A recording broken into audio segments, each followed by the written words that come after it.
century.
Century.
Century.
Century.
Century.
A wizard is never late, nor is he early. He arrives precisely when he means to.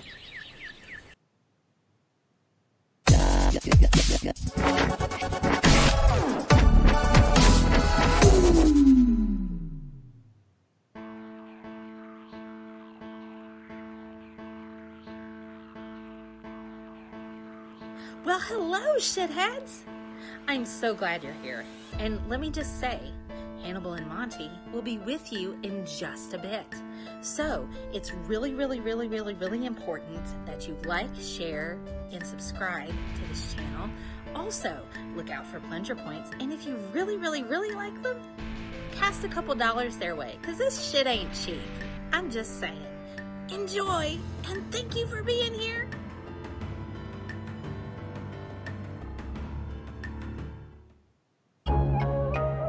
Yeah.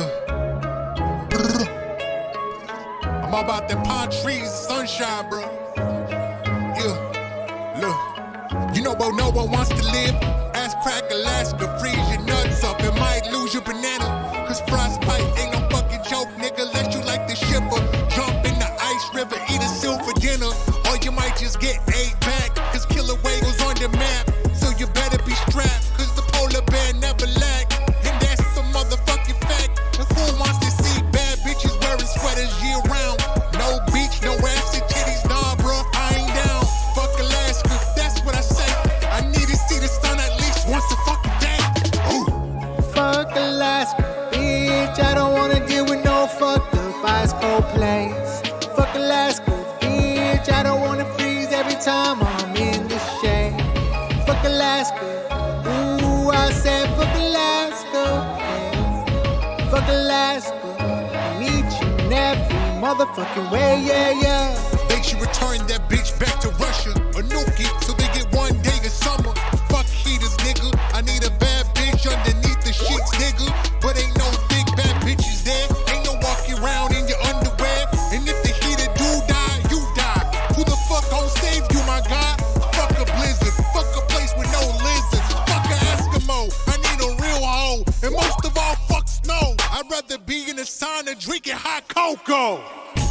Fuck Alaska, bitch, bitch. I don't wanna deal with no fucked up ice cold place. Fuck Alaska, bitch. I don't wanna freeze every time I'm in the shade. Fuck Alaska. Ooh, I said fuck Alaska. Yeah. Fuck Alaska. In each and every motherfucking way, yeah, yeah.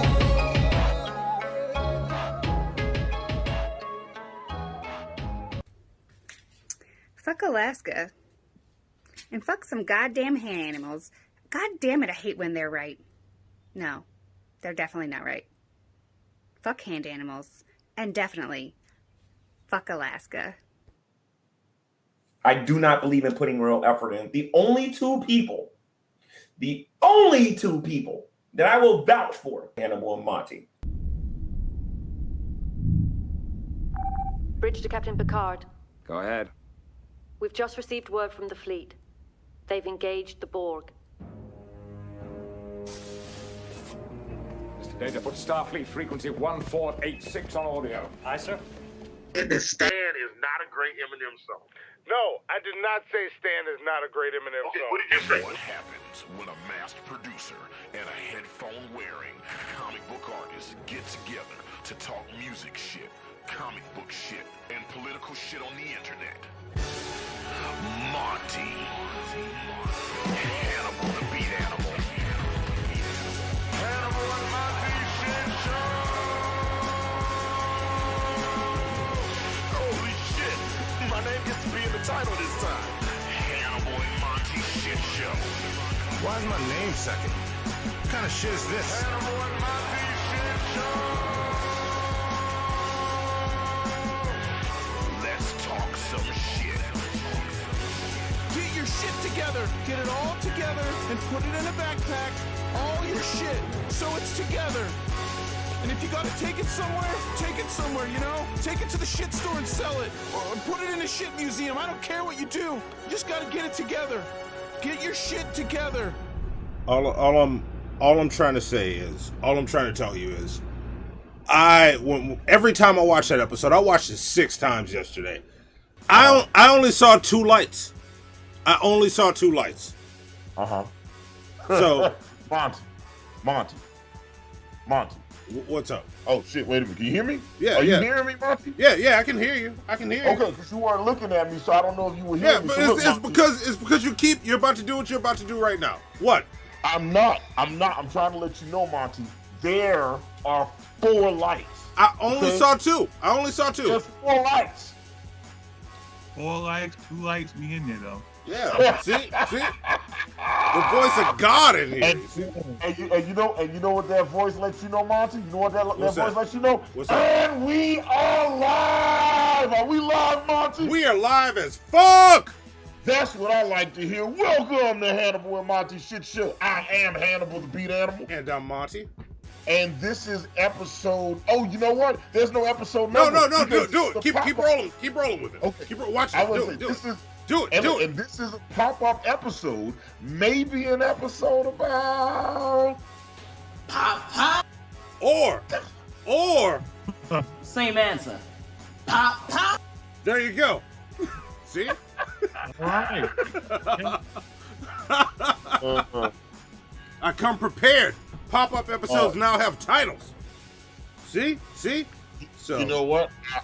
I think that's amazing for various reasons. And I think it's also, it might be worth making that a fair file to find out why they had this character, this sides character, that they wrote off the damn show.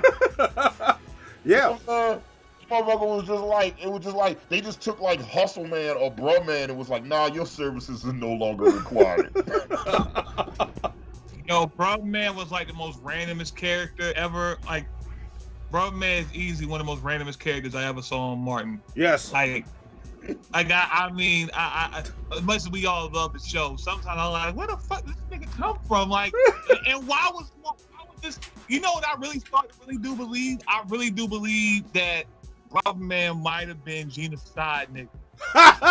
And look, on that note, let's introduce our guests so you know the fuck we're talking to right now. Okay. All right. Can you flip your camera for me again? With me? Oh, yes. Shit, that's right. Hold on. There we go. There we go. All right. Boom. I gotta. Antonio, was just that I wasn't. Nothing. Just chilling. Yeah. Shout out to Mo for the don't know nothing. Just chilling. Bro, man, what you doing? Nothing. Just chilling. Letting the onions breathe. So, I know y'all might have thought that was the voice of God that y'all heard in the background just now, but it wasn't. It was actually our guest for this evening. So as soon as I can see his face in the camera, hold on, wait, move your face. Wait, no, it's not his face. His camera went a little big.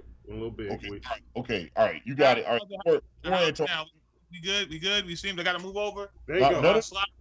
No, you stay right where you at. Let Zoe do the work. Zoe, now adjust yourself. Adjust yourself now. Okay, how about now? Okay, there we go. There you go. You see what happens when we don't do a pre-show, shitheads? This is what happens. We gotta adjust live on the show. But this is a pop-up, so we can adjust it. Man, we here now.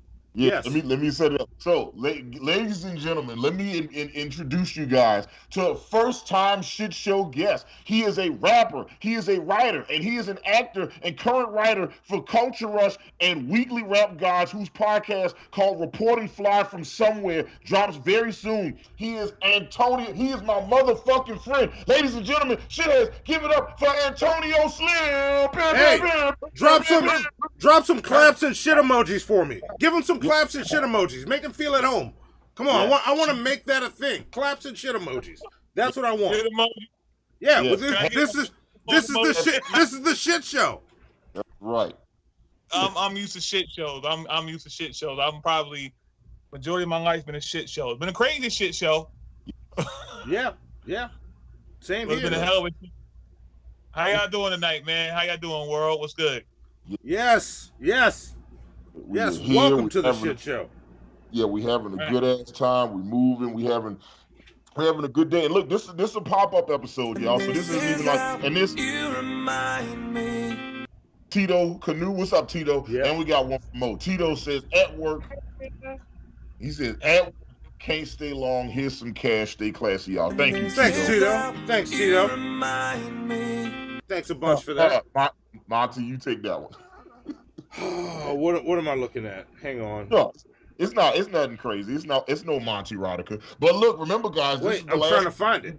Well, you guys can send $2 Monty Rodica for 50 cents. Like for $2, Monty will read up to 4 lines of erotic literature that you guys send.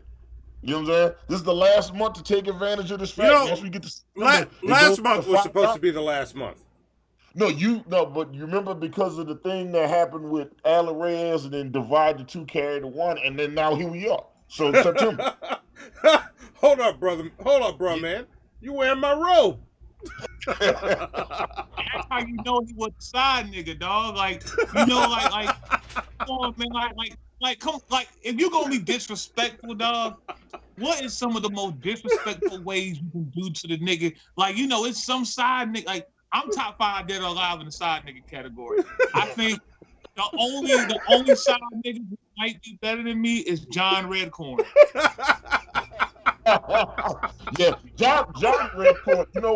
You know what? I know you on the show right now, so I can't give you plunger points because you a guest on the show right now. But I would give you plunger points. John Redcorn might be the ultimate side nigga in sitcom history. You know what I'm saying? Ultimate side nigga. This is how ill John Redcorn was. John Redcorn, not only was he hitting Dale's wife, he got her pregnant and convinced the motherfucker that was his kid. Like, yeah. Like you don't get no, bro, like you don't get no harder than that. And the fact that Dale knew everything in the world. Dale knew conspiracy theories. Dale knew everything in the world except John Redcorn was hitting his wife. Yeah, he just couldn't see. He always thought John Redcorn was gay. That's the funny thing. John Redcorn was getting more ass than Big Daddy Kane in '89. Yes. Matter of fact, a lot of people don't know this, but the John Redcorn character, you know, of a big burly man having sex with multiple white women, was based on Monty, actually. A lot of people don't know that. Matt Groening based that character on Montel Vontavious Porter over here. I don't think that wasn't Matt Groening. That was Mike Judge, Hannibal. Oh, there you go. See, you know what though? See, he even remembers the creator's name that based the character on him. That's fantastic.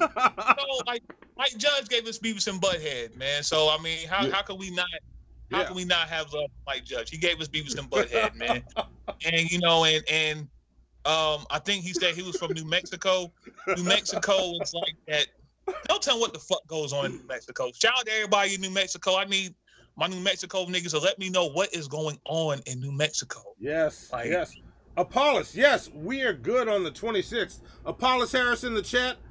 Show Apollos some love. Like, he will be on with us. Him and Jesus is Lord. So, that's gonna be some. That's gonna be a crazy episode. But we'll get more into that later. I just saw him. Yeah, and we got OG Ben Grimm hanging out with us in the chat. We are working on something very special with OG Ben Grimm, so you guys will be able to check that out real soon. And yeah, man. So yeah, we got Antonio. So look, I've been wanting to get Antonio on the show for a while because we follow each other on all social media. We met at a beat battle, right? The producer beat auction, right? Which way I looked down.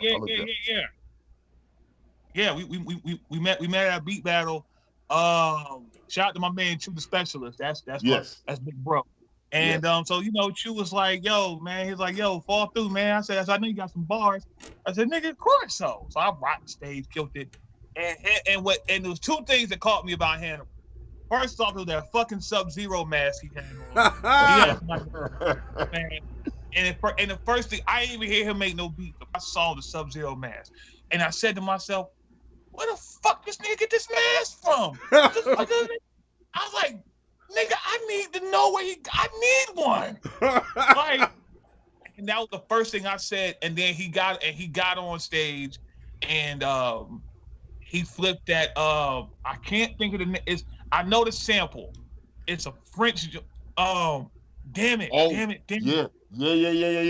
I know the joint. I can't think of what it's called either. But yeah, I flipped that French joint. Yeah. Sandro Pay. Yeah, That's what's called. Yeah, Sandro Pay. Yeah, that's exactly what. You know what? Get extra points for knowing the original song that I got it from. That's incredible. Look, half the time I don't be remembering this shit. We sample the shit, just keep it moving. Yeah, that's crazy. Yeah, he sampled Sandro Pay. Dope ass sample too. You know what I'm saying? He flipped the Sandro Pay sample, and I was like, fuck. I was like, yo, I need to talk to this nigga, man. And we just started chopping it up. And you know what I'm saying? And you know, that day, I was a lot fatter back then too. My face had actually slimmed down a lot from back then. I was Chunky Tony back then, but I'm kind of slimming back up. All right. But yeah, that's how we met. Yep, we met beat auction. Yep, that's exactly where we met at. Yeah, and we met at the beat auction. I've been following his music, he follows me on social media. I follow him on social media, and he will post some shit on Facebook that be having 200, 300, 400 comments, and it be these long ass conversations and shit, and motherfuckers be arguing and shit. Like, no, and I was like, oh, we gotta get this motherfucker on the show. We gotta get him on the show. This shit gonna be so fun. And then I hit you up. I don't remember what it was. I think I think we might have been talking about. You might have had a thread about Cardi B's new single "Wet Ass Pussy." It was the WAP thread, and you know, me writing for weekly. Make sure y'all go follow us on Instagram. Some articles. Anyway, shameless promotion. But when I talk about the post. And, you know, the song that just came out the day before, and them niggas shut down the internet. And, you know, it kind of brought me back because a lot of people on social media, you know, you're either real tough on social media or everybody's high and mighty on social media. Or they have these crazy ass opinions that they don't even believe. And I made a comment where I was saying how I get annoyed, you know, when people talk about hip hop, and I get annoyed when people say things like, the days when females got clothes on. And I say that's bullshit.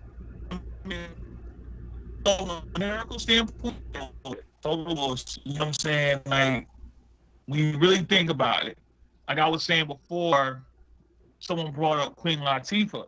And I'm like, yeah, but her album sale didn't reflect she was that popular. Now, not saying that I love Latifah, but numerically, she really didn't sell what Kim or Nicki or Foxy sold. Yeah, You no, know, a lot of women will do that shit. They'll be like, "Oh, I hate that, you know, that rap music today has got all these women taking their clothes off and this and that. I like back when rap women used to keep their clothes on." I'm like, "No, the fuck y'all didn't, because none of them artists was selling units like that. Nobody was out here buying MC Light records. You know what I'm saying? Nobody was out here really buying the Brat records. You know what I'm saying? So don't sit up here and then talk that woke ass keep your clothes on shit to me. All right, because I know what Lil Kim was selling. To keep it a buck, the Brat might be one of the exceptions to the rule because she first rap go platinum. So solo female rap go platinum. Yeah. So she's like the exception to the rule. But other than that, for every Brat, you got Kim, who first album sold 6 million. You got Foxy, I think she did probably just as many on her first album. You know, it's only 3 female rappers, last I checked, that have more than 1 platinum album. That's Nicki Minaj, Kim, and Missy. And 2 out of those 3 don't have clothes on in some of their joints. So I'm like, what are y'all talking about with this whole, I like female rappers with their clothes on? And even now, if we even go with today's standards, we have Rhapsody. Mm-hmm. Yeah, we fire Rhapsody shit. Like, you got No Name, you got Jean Grey. It's a lot of female rappers got bars, but I'm like, yo, so I always say to people, do y'all want eye candy or do you want music? And I say that because also there was, I'm not going to say the rapper's name, I'm not going to do that, but the female rapper I brought up, whose album dropped around the same time Lil Kim's first album dropped. Yeah. And I Love Crawfish is asking about what about Salt and Pepper too. So you know. Yeah, Salt and Pepper is another great act of women. It was like that soul like a motherfucker, but also was talking about fucking other. What was that big single? I Take Your Man. That's true. You know That's true. That's true. Yeah. It was Push It, and then even that. I mean, but you know, they helped push that sex sales image. I mean, of course, as the years go by, it's gonna change. I mean, but we really want to really talk this whole shit. Like our parents came and say nothing. Yeah. Because our parents didn't say anything because we had Kim and Fox, and I guarantee there is no nigga born before 1986 who has an original copy of that Lil Kim picture where her and Tina Skin draws. We all done fucked that picture up. And Emily's saying, why can't we have both? We can. People just need to buy the stuff that buy the other stuff, the stuff that isn't selling when they're looking for it. We can't have both. Yeah, but the just buy problem it. We got to buy it. Yeah. Wait, no, it's not that. Wait, hold on 1 second, Antonio. It's not that we have to buy it. Y'all have to buy it, okay? Like, men are not the primary purchasers of female rap and female R&B. Y'all are the female purchasers of female rap and R&B. I always tell people, you got to be the change that you want to see happen. Yeah. You know, if you want to see the Jean Greys and the No Names and the Rhapsodies and the Snow Products and the Tierra Wax, if you want to see them women be successful as opposed to the Cardi B's and the Meg Thee Stallions and the City Girls, then you need to buy their music. You know what I'm saying? And that's it. And honestly, look, I'm a fan of all of it. Okay, I like that ultra ratchet, you know, pussy popping on the handstand music, and I also like that get out and vote music that No Name be making. You know what I'm saying? Yeah. But look, it's like when I'm going vote, I'm listening to that No Name and that Jean Grey. But when I'm headed to the strip club, you know what I'm saying? I don't want to hear that ultra woke talk about why Barack Obama was great. You know, I want to hear somebody talk about some wet ass pussy. I mean, and honestly, you know, I don't have a problem with the record. And the reason I don't have a problem with the record because I'm like, I mean, like, I was watching porn when I was 11 years old. Like, there's nothing. Matter of fact, even further than that, me and my brother found my grandfather's Playboy magazine stash when I was like 8 or 9 years old. So it's nothing I ain't already seen. You know what I'm saying? Yeah. Like, so now, you know what I'm saying? Let me ask you a question, Antonio. When you seen your grandfather's first Playboy, right, and you seen them white women in there, but it didn't have you automatically married to white women, like, what was different about your upbringing? I'm trying to figure out how Monty landed where he landed. You know what? You know what? You know what? Let's just move this the fuck on. Let's go right into up next. I see where you're going. You're not gonna end this pop-up as soon as we started, Hannibal. I'm not trying to end it. I was just asking the question. I was just curious. You know, like when you were a little kid, you know, see, he's, yeah. And then after that, look, you know what I'm saying? Hannibal's trying to lead you down a path to make me rage quit. You don't have to answer that question. Let's talk about what's up next. Let's talk about. I see your tricks, Hannibal, and I'm watching you. I'm gonna get you back. I was asking our guest about his upbringing and his life. That's what you're doing. You just wait. I'm gonna get you back. I'm gonna get you back. But that right there, but we talking about upbringing in my life. We might need a whole 3-4 hour segment. Like that's a lot to talk about. It's a lot of crazy shit. Yeah. So all right. Here we go. Let's talk about what's coming up next. Let's get into this. Try to make it clap, cause we up next. There we go. All right. So coming up.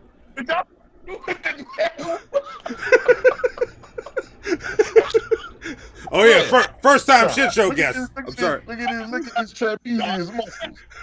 Yo, y'all do shit like that.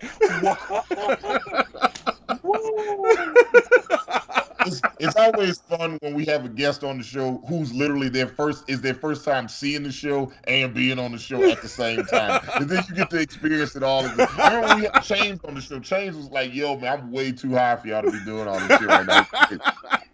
Edible thing to this shit. I'm so glad I'm sober because I would probably have died. Yeah.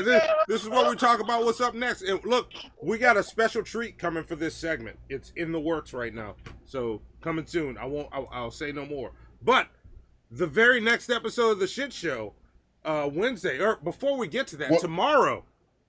There we go. We will be with the sweet boy himself and the inventor of the bandana on Drunken Peasants. Yes. So we will be tomorrow. We will be on Drunken Peasants with Ben Pye and Young Bill Fridge. We will be talking about whatever. I don't know. We honestly never know what we're talking about on DP until we're on DP. But you know, Ben Pye, Young Bill Fridge, they're sweet boys. So good to be hanging out with you. Yeah. I'm looking forward to it. So that's coming up tomorrow, and then after that, we will be doing our Ultimate Comic Book Movie List episode. And if you enjoy the Ultimate Comic Book Movie List episodes, you do not want to miss that episode.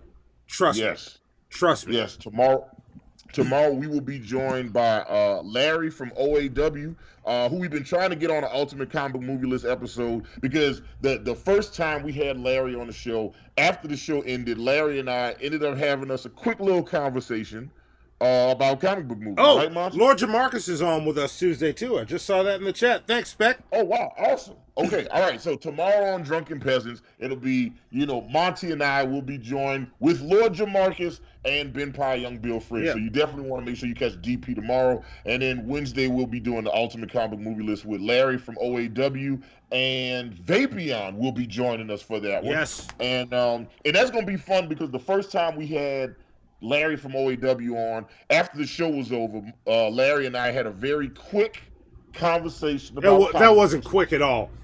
I mean, it was roughly, what was it, like 15, 20 minutes? No, it was, I was like, I gotta go. I got up and walked out and hung out in my apartment for like 2 hours and left Skype open. At one point, I came back 30 minutes later. They were still talking. So I was like, you know what? Fuck it. And I hit record. And I went away. And by the time I went to bed, they were still talking. So I just let it record all fucking night.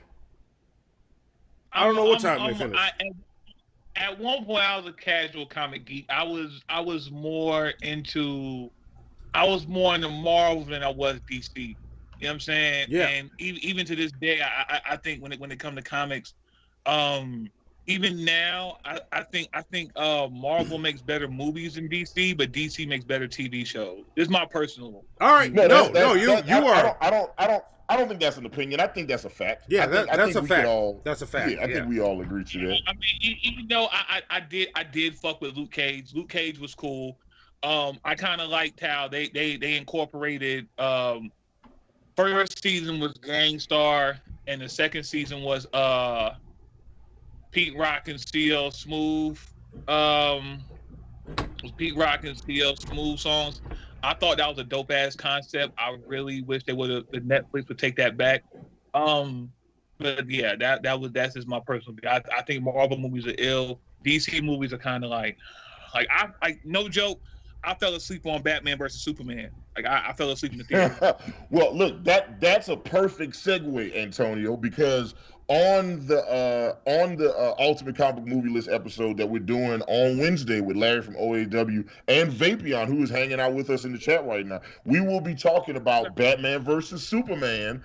We will also be talking about Deadpool, 2005's Constantine, and Teenage Mutant Ninja Turtles 2: The Secret of the Ooze. So those are the four movies. Pause that. Speaking of Ninja Turtles, so this is just a rumor. So I'm hearing something about in the comics that they're doing a comic where they're gonna kill off, because I think Bebop and Rocksteady killed Donatello in the comics, if I'm not mistaken. What? First off, Donatello was the smartest of all the turtles. You can't kill off the genius, okay? Kill Michelangelo. He's gonna die from heart disease from eating all that pizza anyway. Yeah.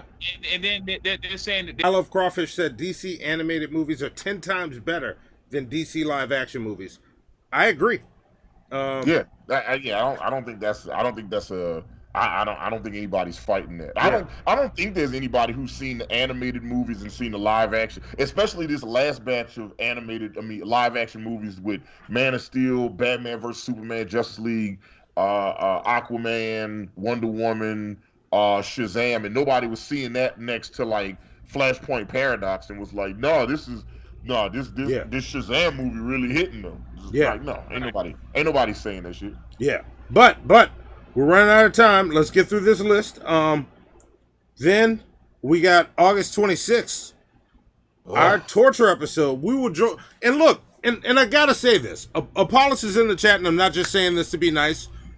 He wasn't as torturous as I thought he would be on the torture episode. Apollos Harris was fun as fuck, but we got Apollos coming back, and we got Jesus is Lord joining us for the first time, and that may be torture for Apollos as well. So listen. I'm not looking forward to having Apollos Harris and Jesus is Lord on the same show at the same time. However, that shit might end up being dope because like Apollos might end up getting in Jesus' ass, and then Yeah. So yeah, I feel like there's a sodomy joke in there somewhere, but I didn't make it. So, well, you kind of did, and yeah. Don't worry about your camera; it'll straighten out in a second. Look, American Nightmare says I argued with Jesus is Lord earlier, and I told him to go fuck himself. You told Jesus to go fuck himself? Why? Why would you do that? Why would you do that? Wow. Now wait, did you tell like Jesus, like Son of God Jesus, or did you tell like Jesus outside of like Home Depot? Which Jesus did you tell first? Oh, the Jesus on the internet that and I agree with Black Guy TV. What if he's not actually black and he's saying all this racist shit? Does that mean we have to find him and punch him in the mouth? Isn't he getting away with it? Hey, but no, Monty, because then that would mean that we are an inferior culture, right? And then we. That's true. All right. Fair enough. Yeah. Fair enough. So there we go. That's what it is. You know what I'm saying? Also, drop one of Clues bombs for everybody that believes in it, that if Jesus existed, that he was definitely a white dude that lived in the he was the solo white dude that was living in Jerusalem the only one just walking around. I totally look at that like hell no. Like I'm supposed to believe that Jesus was white and he was just walking around through Israel and all these parts. His hair was flowing like Fabio and shit like that. Like I was supposed to believe. Nah, bro. No. Yeah. Also, Hypothesis says, fun fact, there are Jesus paintings as an Asian. I would love to see Asian. Oh, Jesus. yeah. Okay. Yeah, please. Drop those in Discord. I want to see these Asian Jesuses. Or Asian Jesus. The episode of Family Guy where Stewie said Jesus was Asian, his name was Jesus on, or something like that. No, I haven't seen that one. Yo, I was like, oh wow, man, come on, man. Ooh, is it a penultimate said plot twist? Jesus had vitiligo. Wow. So he got that Michael Jackson disease where he black but not really though. Wow. Oh shit. Unlike Uncle Ruckus revitiligo. Uncle Ruckus had revitiligo. But yeah, it worked the opposite. But I'm distracting us. We haven't even gotten past up next. Come on, we got to do this. All right. So September 2nd, we got Ace Wonder coming on. Me, Hannibal, and Ace Wonder. Yeah, that's gonna be a good show too. Always a fun show with him. Then September 9th, we are joined by your internet friends, and more is getting scheduled. We have too many people to schedule and not enough days in September yet. We gotta figure out September. So, but yeah, that's what's up next. And with that being said, I guess I'll just I got two questions. I got one question for both of y'all, and here's that question. Up. Wait. Tell me when here's that question. There we go. Sup, nigga? You want to talk some shit? Yo, that was a funny ass. Yo, nigga fucking shit. Yes. And Antonio Slim, are you ready to talk some shit with Hannibal and Monty? I mean, we already here, man. Let's good. All right. Let's do it. All right. Well, let's talk some shit. I'm ready to talk some shit too. Let's do it. All right. Well, let's talk some shit. So, my second question is just for Hannibal, because Antonio won't know who we're talking about. We'll explain as we go. But Hannibal, are you ready for some G shit? No, man. Fucking God damn. Tough shit. No, I'm not ready for no G shit right now. Well, tough shit. Here's some G shit. I think they in the mood for some motherfucking G shit. So Dre, what up, dog? I refuse to interact with anybody else on the internet, and I am getting off of here for good. I am entertaining deleting all of my YouTube channels because I'm sick and tired of the garbage that's going on here online. I'm tired of it. I can't even offer my opinion on here no more without somebody dropping my personal information on here. So, as we always do in the beginning of these videos, ladies and gentlemen, normally I would start off with the drag diss track, right?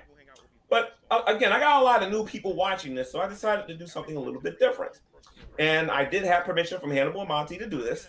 And by the way, ladies and gentlemen, I think getting permission to do certain things is important because it's a sign of that you have some type of respect for other content creators. You don't do what Dragnut Silvis did recently, and that's steal people's copyright and material for profit. You don't do stuff like that, ladies and gents.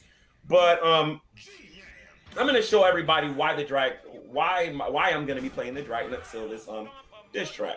And for the first time, ladies and gentlemen, by the way, if you have not done it and you are an atheist, I don't recommend a Christian do this, but if you are an atheist and you have not subscribed to Hannibal and Monty, you can go to their YouTube channel. They're the ones that produced this video that you're about to see. I don't recall Hannibal and Monty ever telling anybody to sub to my channel, though. But like I said, it's all good. Sub to G-Man. Sub to G-Man. So that you can all see what I'm talking about here. Oh, here we go. There we go. Come on, you can do it, G-Man. There you go. So for those of you who have never seen this before, because you've probably never seen Drag's channel, this is called The Audacity, where they made a soundboard about me. This is one of the things that they was doing during this 3-year period, ladies and gentlemen. They made this soundboard, and what they did during the soundboard is they took clips of things I said, and obviously they took portions of videos and made this intro called The Audacity. Let's play this here real quick so you can all see what I'm talking about. For the newcomers. Now, I know that there are people here that have seen this a million times, but this, and by the way, this is supposed to make me mad. This opening is supposed to make me vex or something, or make me want to like hang myself or kill myself or whatever. No. But to be perfectly honest, ladies and gentlemen, even my family members like this. There's nothing in this that I would consider a diss, but you're gonna see a real diss soon enough, ladies and gents. Bring it on. So let's listen to this here. The announcement is this. I'm going to be doing a Google Hangout next Friday. Not today, but next Friday. And that particular Google Hangout will be focused on primarily one thing. I'm asking everyone. And by the way, ladies and gentlemen, I don't really need their permission to use this, considering they never asked me permission to put my, to put me in some copywritten, whatever the heck they got with this or whatever. I don't believe it's copywritten. But according to them, this is their intellectual property with me on there without getting my permission. Apologize, my nigga. I got you. Say sorry, nigga. There you go. There you go. Okay, all right. Okay, wait. First things first. I want to do this, and I want to have some fun with this right now. Because Antonio Slim, our very special guest and first-time guest and watcher of Hannibal and Monty Shit Show, has no idea who the fuck G-Man is. So, for everybody in the chat watching the show right now, could you guys please explain? I'm not even gonna say who he is. I want you guys to say who G-Man is, and I'm gonna use your posts to tell. Oh, Antonio nice. G-Man is. Yeah. So sound G-Man. off. Who is G-Man in 2 sentences? And real quick, Antonio, if you had to guess based on what you saw just now, with no context or forewarning, who do you think G-Man is? And what do you think? Who do you, if you had to guess, what type of person? I don't even ask what type of person. What do you think based on what you saw? Who do you think he is? Wait. And nigga think he's always pissed off. He thinks what? I think he's from what I just gathered, he's always pissed off. I think he's just always mad. He's like tell him why you mad, son. And when you tell him that, he just runs with it. I've never met G-Man. I wouldn't know him from a motherfucking hole in the wall, but he just seems like he'll be tell him why you mad, son. And he just runs you down a list, or he'll be the nigga that you ask one question, he'll be like, "Hey man, what's wrong?" And he just goes long rant. He gives you everything. You be like, "God damn, I just asked you to I'm gonna ask you to do something." I could be wrong. I could be wrong. Listen. Not only are you not wrong, for you to gather all that from that 2-minute clip is hilarious. Hold on, let's take it to the chat. Let's see what the chat had to say in explaining who G-Man is. I see Spec said shitty rapper, the embodiment of the Dunning-Kruger effect. That is that's pretty spot on. What else? He raps too? Yeah. Good. Look, I know we're not set up for this, but can we play Antonio Slim a little bit of Atheist Owned? Yeah. Zoe, when you get back, pull up Atheist Owned for me. Yeah. Okay. Hold. Let's see. Look, John Weiss, the creator and owner of Bronze Beasties, says I've been watching the show for months and I still have no idea who G-Man. Man, he just seems like he's always mad. He just a mad ass nigga, man. I'm like maybe that's what man stands for, G mad ass nigga. I don't know. Mad ass nigga. Oh man, that's it. Look, G man, I don't know you. I don't even know you, dog. But who? I don't know. Yeah, that's hilarious. This is the mad ass nigga. We need to clip that shit out. Yes, that is fantastic. Yes. All right, let's see. Jason Cage says G-Man is a simp for Shanny. Yep, that's true. Penultimate says G-Man is the exact opposite of Shaft besides black. Yep, that's also true. Are we talking Richard Roundtree or Samuel L. Jackson Shaft? Which one we talking? Ooh, good question. I mean, it doesn't matter. He will be the opposite of both of those guys. Yeah. I think. Yeah. Let's see what else we got.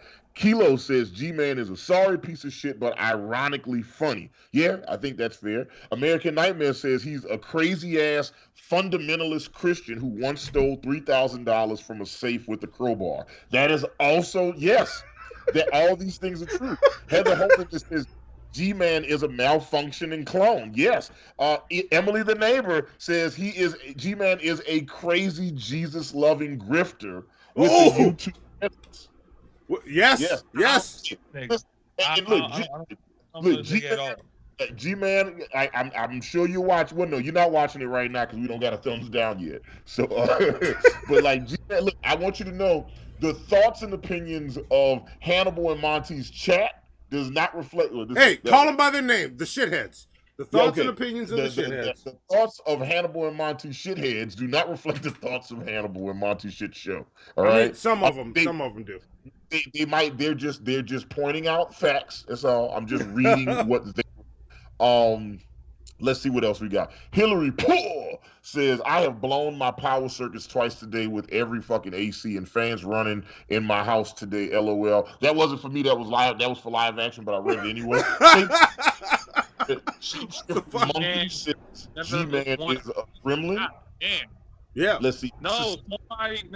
Somebody says G-Man is everything none of us want to be. God damn. OG Ben Grimm. Yes. Yeah. And look, and Mississippi Wildlife, G-Man doesn't have the brains to come out of the rain. Amelia says G-Man is a dumbass, garbage human being. Hypothesis says G-Man doesn't believe in starving Christians. Yes. This is the thing that he's like, he's willing to die on this mountain. Yeah. He says that if you are a Christian, right, if you believe in Jesus, if you accepted Jesus into your heart, right, and then there's no such thing as a starving Christian. If you are starving, that means you haven't accepted Jesus into your heart. Yeah. Yeah. He also has said in the past that, Yu-Gi-Oh is the devil and slavery is okay because it was in the Bible. Yeah. There's nothing wrong with slavery. No, his exact quote is there's nothing wrong with slavery in and of itself. Yeah. There you go. Get that nigga the fuck out of here. But wait, there's more. Look, Antonio. But Antonio, before you pass judgment, Zoe, let him hear it. Like take a listen at these bars right here. Listen. You know, this would be dope. Like, so we'll have a rapper. So Antonio Slim. See, I wish we could go full screen with Antonio in my spot and me in his. But like, all right, Antonio, you a rapper. So I want you to check out like a piece of Atheist Owned. This is a rap song that G-Man made about Christian. He is tired of these atheists on YouTube. He is tired of these YouTube atheists besmirching and mocking Christianity. So he made this song about how he owns all these atheists. Yes. Like you a rapper, so I want you to listen to it, and like on a scale of 1 to 5, 5 being is the greatest rap song I've ever heard in my life. I want to listen to this every day, all day, to the end of days. 1 being it's a piece of garbage. On a scale of 1 to 5, we got to use a 5-star rating system here. Yeah, I want you to listen to it. Tell us what you think. Yeah, and right? I want you to dissect these bars too. Let me know if I'm missing some stuff. Like, tell us what you. This is way more fun than I thought it was about to be, Monty. All right, here we go.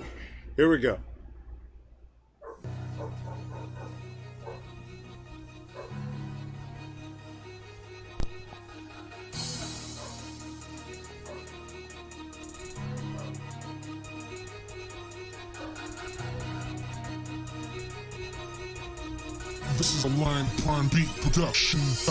Hello, everybody. I'm not feeling kind of sour. I'm still owning these atheists. I'm preaching to the choir by making their arguments look foolish with God's word. While all these so-called free thinkers feed you a bunch of turds. The scientific theories made up in Darwin's head are all these atheists dream while they're lying in their bed. All the atheists are sitting, watching with a face of stone. We Christians have 2 words to say, and that's atheist owned.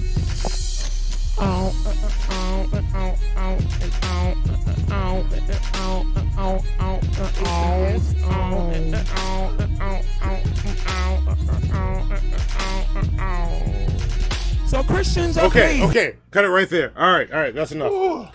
Hey man, I dabbed so hard I stabbed myself on these fights, nigga. So Antonio.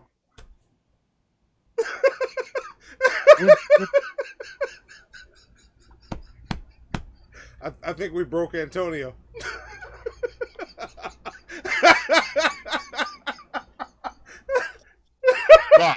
everybody that told you Christian rap was trash, what you got to say now, Antonio?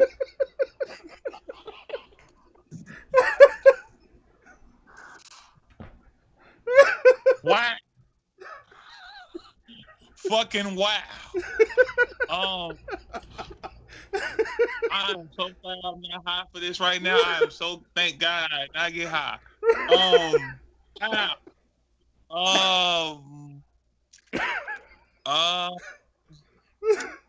You wasn't feeling this wild though? G-Man, look at this. He's speechless.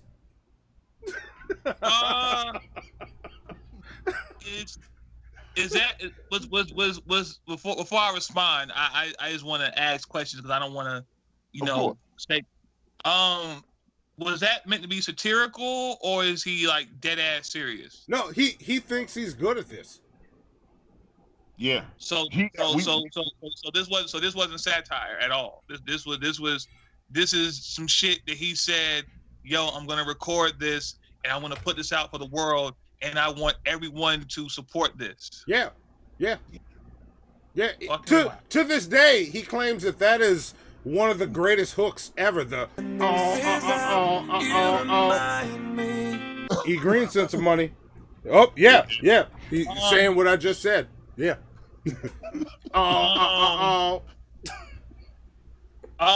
Okay. All right. You just read Grim comment, huh? Yeah.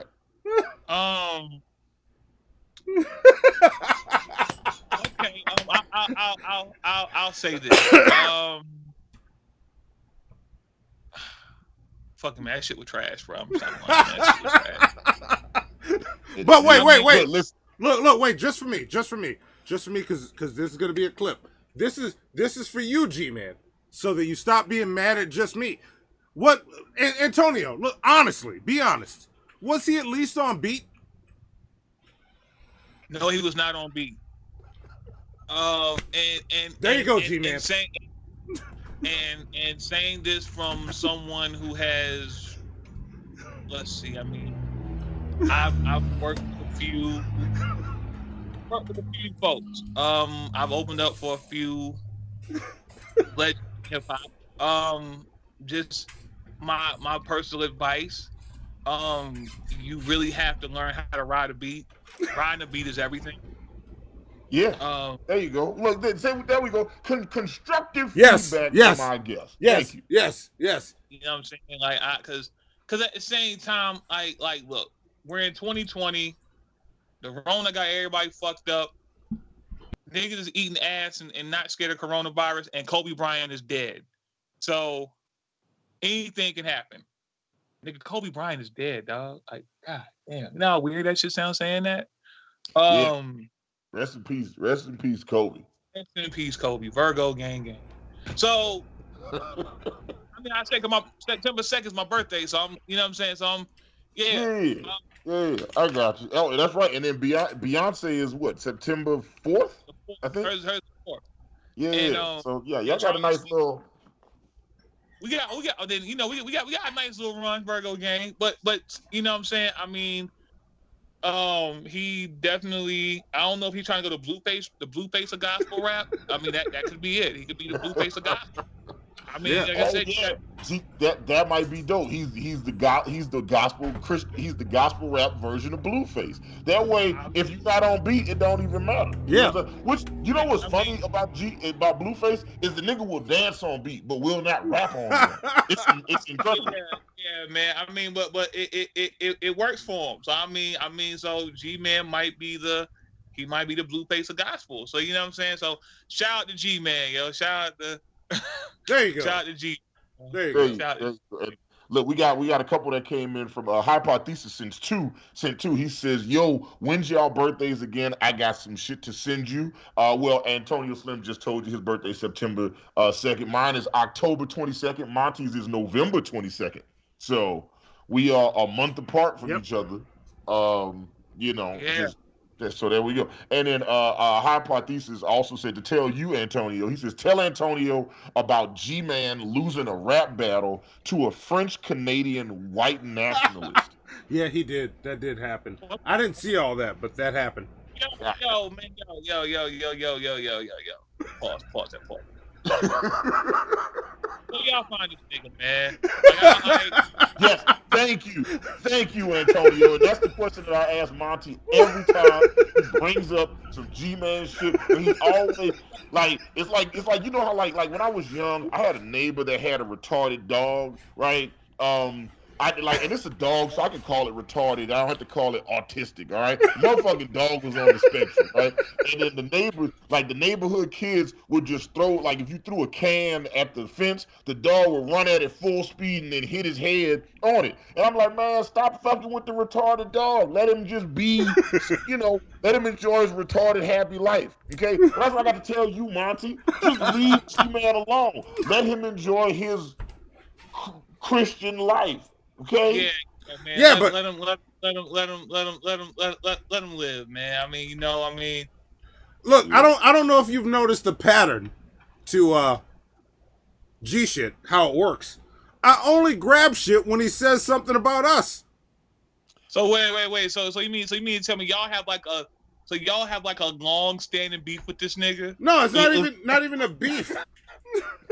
So you niggas have like a you niggas have like a who's some niggas? So you niggas have like a Ja Rule and 50 Cent beef with a Christian offbeat rapper? No, that would be Dragon G-Man. Dragon G-Man have the Ja Rule 50 Cent relationship. That's who they are. Our relationship with G-Man would be more akin to okay, he's Birdman and we're the Breakfast Club. You know what I'm saying? Yeah. It's like he came up here talking shit and we just like, all right, I mean, go tell that shit to Rick Ross. Why you tell that shit to us? I'm just the radio man. You know what I'm saying? How you people with the radio man? So who was this nigga originally mad at? Like he got to direct that energy to that motherfucker. Oh, he does. Look, he directs it at him, but for some reason, because his arch nemesis always uses that song that Team MFM produced and I made the video for. He always uses that song as his intro. So G-Man is pissed at it because it is, we can. How do you feel about how do you feel about monetization on this? I'm like, let's run it. Look, we made this video and the video has been viewed like a couple 100,000 times on YouTube, and it's like, and he feels like it's one of them things like it's making fun of him, but he likes it. And he doesn't know how to feel about it. He's basically like, it would be the equivalent of a gay guy that like feels gay urges whenever he like scrolls through like a Sears catalog or some shit. You know what I'm saying? And it's just like, but he doesn't know how to deal with those feelings. It's like he doesn't want to like the song, but he gets really hard for the song. Yeah. Oh. Yeah, and that's what it is. I think he got kind of pissed in his chat the other day. Because I keep going into his chats and saying shit. But he goes live. Yeah, when he said that wasn't a diss, I was like, G-Man, I don't think you're smart enough to get it. The diss is that this is the best song that you're on. Yes. Also, drop one of clues bombs for Mom on the Beach hanging out with us in the chat. She is one of the dopest female. So, no, let me rephrase. She is one of the dopest music producers that I've ever encountered, and she's a female. See, I could have said she's one of the dopest female producers, but I didn't want to throw you in that box. I was like, no, Mom on the Beach is a fantastic producer that happens to be female. Yeah, right? Show her some love, shitheads. Show her some love. Yeah. Show some love to Mom on the Beach. Mom is fire. Matter of fact, she brought some hate to my attention the other day, and I was just like, and I was like, I appreciate you letting me know that. You know what I'm saying? Also, drop one of the clues bombs for people still talking shit about Hannibal the beat animal. I was like, man, it's 2020. Y'all still hating on me? Just because I won 40 beat battles? On me, man. Okay? Look, and you know what? 100 plunger points for anybody that inboxes me the hate coming at Hannibal the beat animal for a birthday project that I'd like to put together. or not. We don't gotta do all that. Look, we still got a whole motherfucking show to do. You know what I'm saying? So let's just keep the motherfucking show going. Let's keep it going. So I'm saying, Once we end the show calmly and quietly, what if we play the Audacity at the end? That way Antonio can hear it. Yeah, I love it. I love it. I would love for him to check out the Audacity. Matter of fact, you want to do it at the end of the show? I'll be like, fuck it, run that shit now. All right. Yeah. Look, hanging out with us right now. You know what I'm saying? Monetization be damned. All right. Yeah, you know what? Yeah, fuck it. Let him live. Shit, play my shit in the goddamn show. All right, look. If you drop a link in the Skype chat, Zoe can play it at the end. We got you. Drop a link. And here we go. This is what we're gonna do. We're gonna play the Audacity and then go into Fair Foul. I love it. Let's the Audacity is gonna lead right into the Fair Foul intro. Here we go. Okay. So check it out. This is the good G-Man song. And look, I want to say this because we're gonna clip this up and re-upload it. I'm gonna say this loudly and clearly. This, Antonio, is the good G-Man song. This is the one that's on beat, where he sounds like he knows what he's doing. Here you go. Yes, produced by myself, Team MF, and video by Monty. The video's been viewed like I think 300,000 times on YouTube. And what's going on? You might be exaggerating. You might be exaggerating a little bit. My two favorite N-words. See, and look, certain people can learn from how he said that. Yes. Certain people. I'm not saying names. But let's run that shit and get in the Fair File. Let's do this. This is a fun episode. I like it. It is. Yeah, this is cool. Here we go. The announcement is this. I'm going to be doing a Google Hangout next Friday. Not today, but next Friday.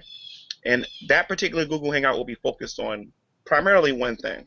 I'm asking everyone to bring their own personal rap to this particular Google Hangout. I'm going to expose myself on YouTube. I'm going to make a YouTube video embarrassing myself. Thank Thank you very much, ladies and gentlemen. Right now, I got to tell you about the fabulous, most groovy G-Man.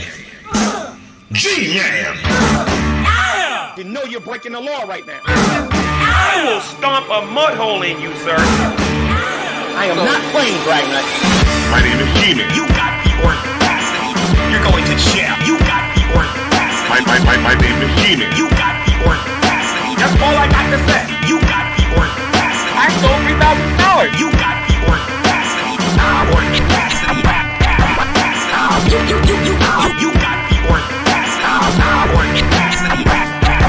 Because you don't got no evidence. My name is G-Man. My name is G-Man. No big business can I be? My name is G-Man. My name is G-Man. You can't beat me in fighting. You can't beat me in chemistry. You can't beat me in biology. You can't even walk better than me. You can't outrun me. Dude, you can't even out-talk me. Come to Jersey. Come to Jersey. Come to Jersey. Come to Jersey. Come to Jersey City. G-Man. You got the audacity. You're going to jail. You got the audacity. My name is G-Man. You got the audacity. That's all I got to say. You got the audacity. I sold $3,000. You got the audacity. You got the audacity.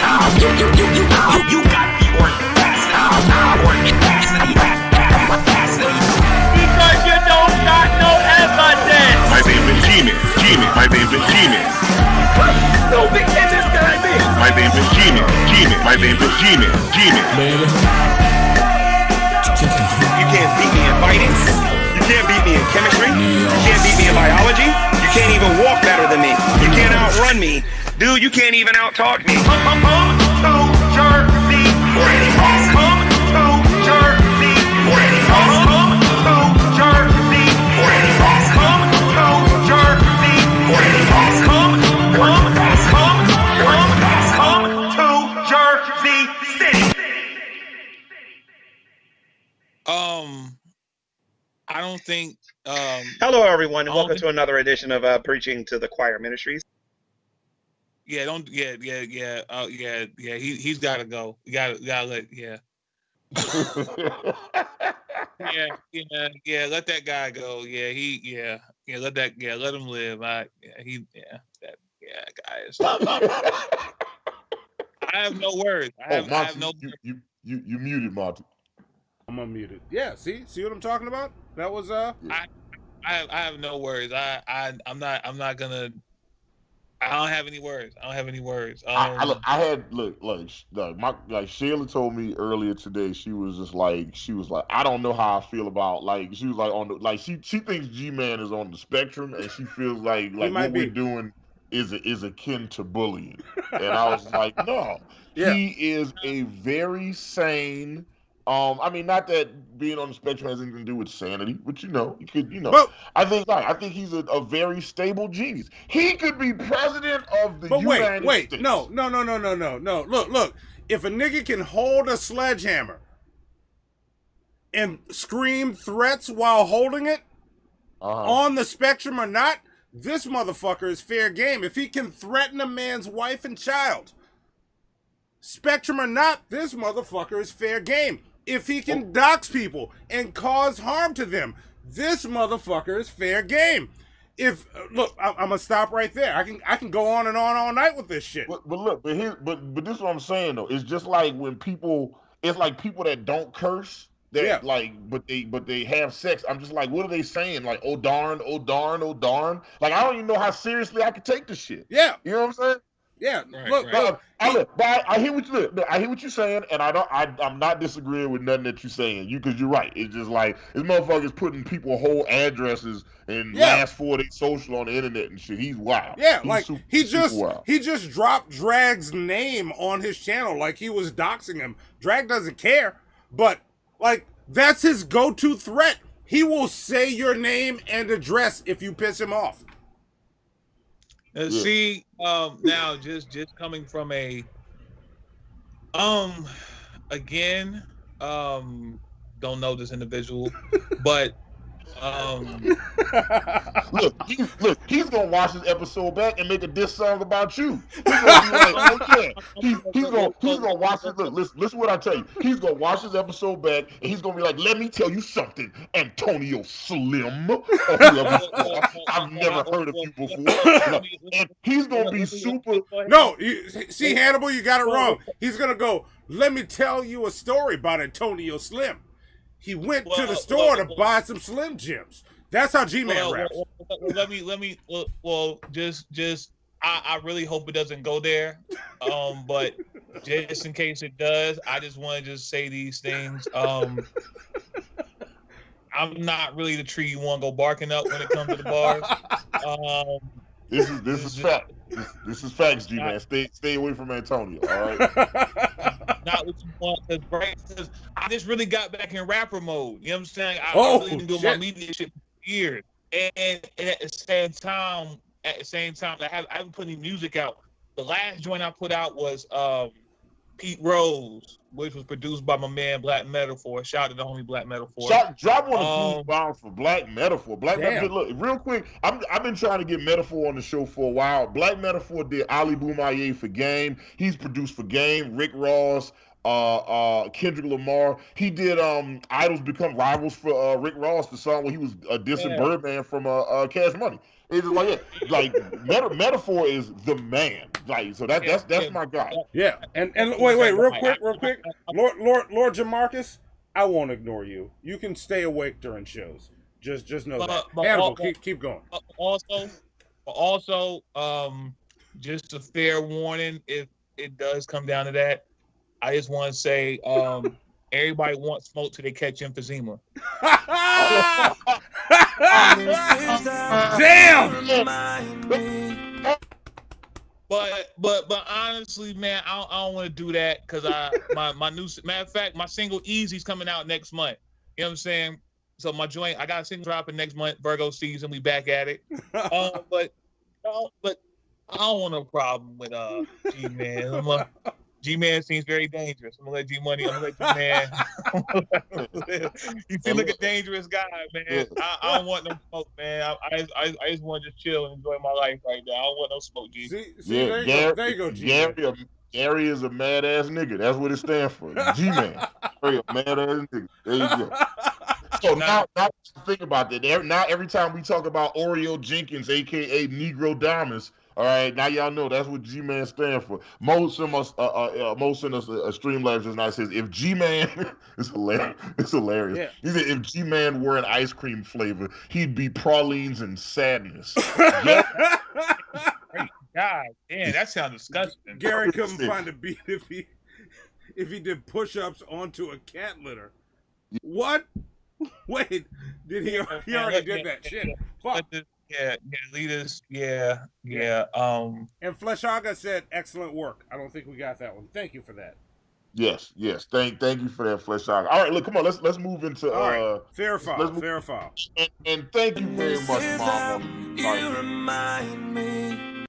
I can't say it enough. Mom on the Beach is a fantastic producer. So if you're a music producer, that's our first super sticker. Thank you for that.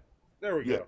Let me tell y'all, if you a music producer and I follow you on any of the social media platforms, Facebook, Instagram, Twitter, that means that you either super duper dope and I'm keeping my fucking eye on you, or because I recognize potential threats, or you said some dumb shit about me and I'm keeping an eye on you for to destroy you at a beat battle later in life. So either.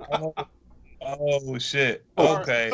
So Mom, just so you know where you fall on the spectrum, either you somebody that I respect or you somebody who I'm just gonna destroy later, and that's what it is, And if you have to ask, then you on the wrong side of the fence.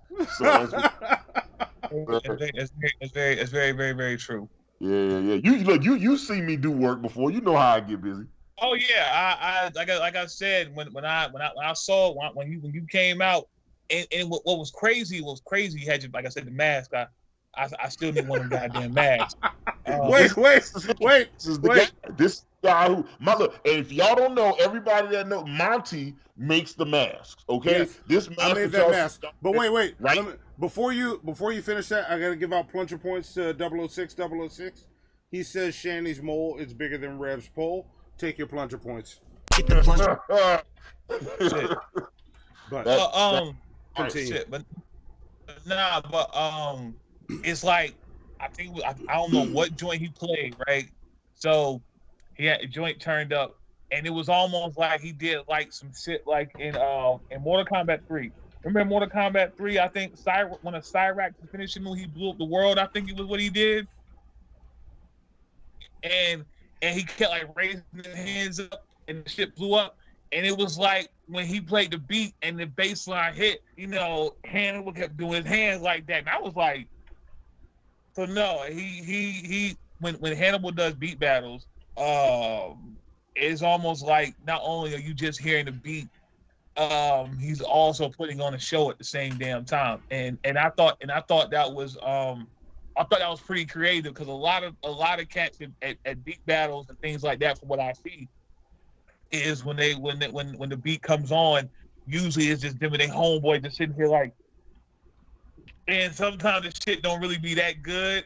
You know what I'm saying? Yeah. And I don't think you had anybody with you that night. I think you came like, I think you were dolo that night. Yeah, after a while, I started going to all the beat battles by myself, because I wanna, and mom on the beach, because I know you're still hanging out in the chat with us. And I know we need to move on to fair foul, Monty, so I'm gonna let us do that I'm gonna just say this real fast before we move on. Whenever I go to beat battles, I like going to the room by myself. Thank you very much, Flishaga and Zanos Carthage. I'm about to read both of those right now. But like, whenever I go into these contests, I like to go into a room where nobody knows me, so that way I can literally win a room full of strangers over. It's like nobody here knows me. Nobody here has ever heard none of my music. Bet this a challenge for me. You know what I'm saying? Yeah. So I'm not just battling the person I'm going up against. I'm also battling the room to see if I can sell that person on my stuff. And Monty and I are gonna start doing projects very soon You know, as soon as we can figure out the logistics of it, where it'll be like me making beats live, and he'll be doing his art live. Oh yeah. And then people can enjoy that performance piece, and at the end of it, they can buy the art. Oh yeah. The art and the beat. Yeah, we've been making awesome shit. Like ideas are popping. You know, like with me, so my process of creating music, like I've noticed is like when I've done songs with people, like in sessions, like before the world BR before Rona, and what I do with music. We'll get all three of those soon. When a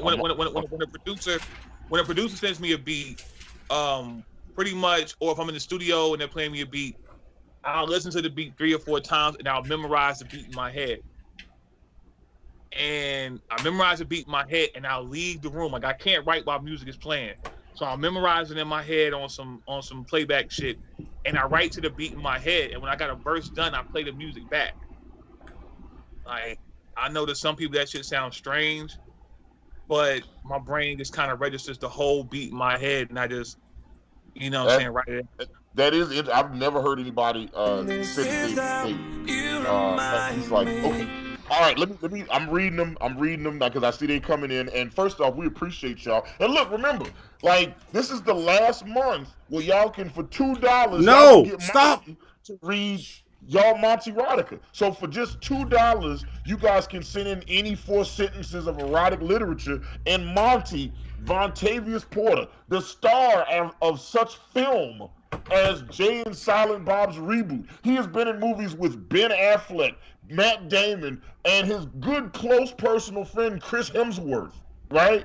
CH, like he likes to call him. You guys can get Monty, the mahogany throat, to read any 4 sentences of erotic literature you guys send.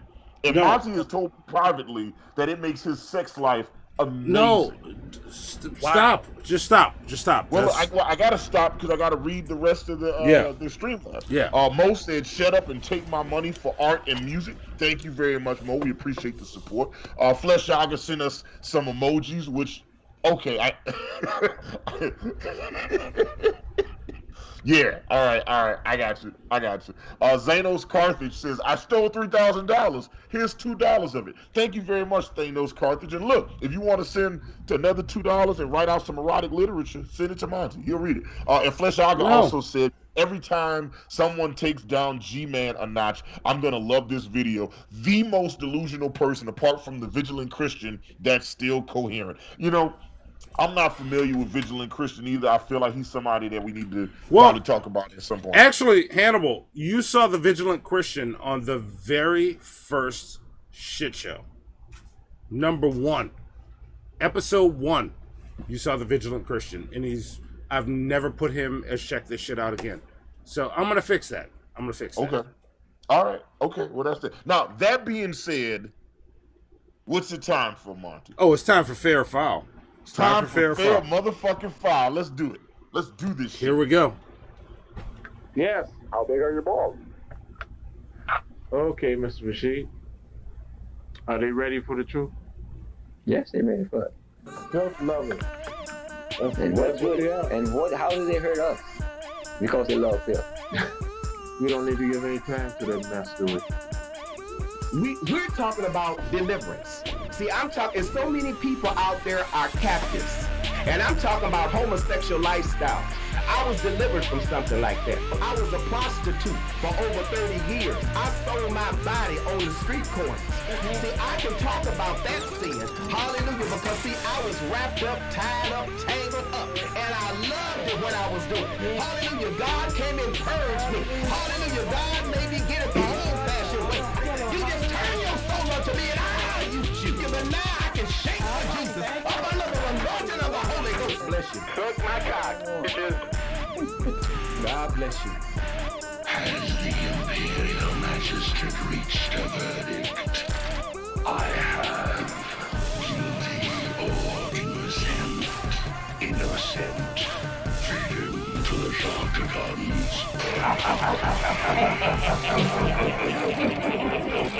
I'm leaving you for. Real quick, Yes, Hannibal, yeah. before you Go ahead. introduce this, I just want to point out one comment that I just saw in the chat. Okay.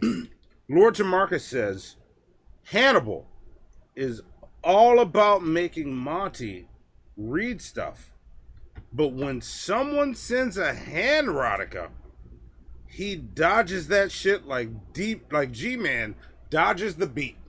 Listen. There you go. If there was some Hannibal erotica, I will read that shit. It's just my voice isn't as glorious as yours. But look, I'm all about it. Like put me in the middle of the room. Give me some erotic poetry and shit. You want me to talk about eating some pussy? Let's do that shit. Send it to me. I mean, Lord Jamarcus sent it like 2 weeks ago, and we didn't get to it.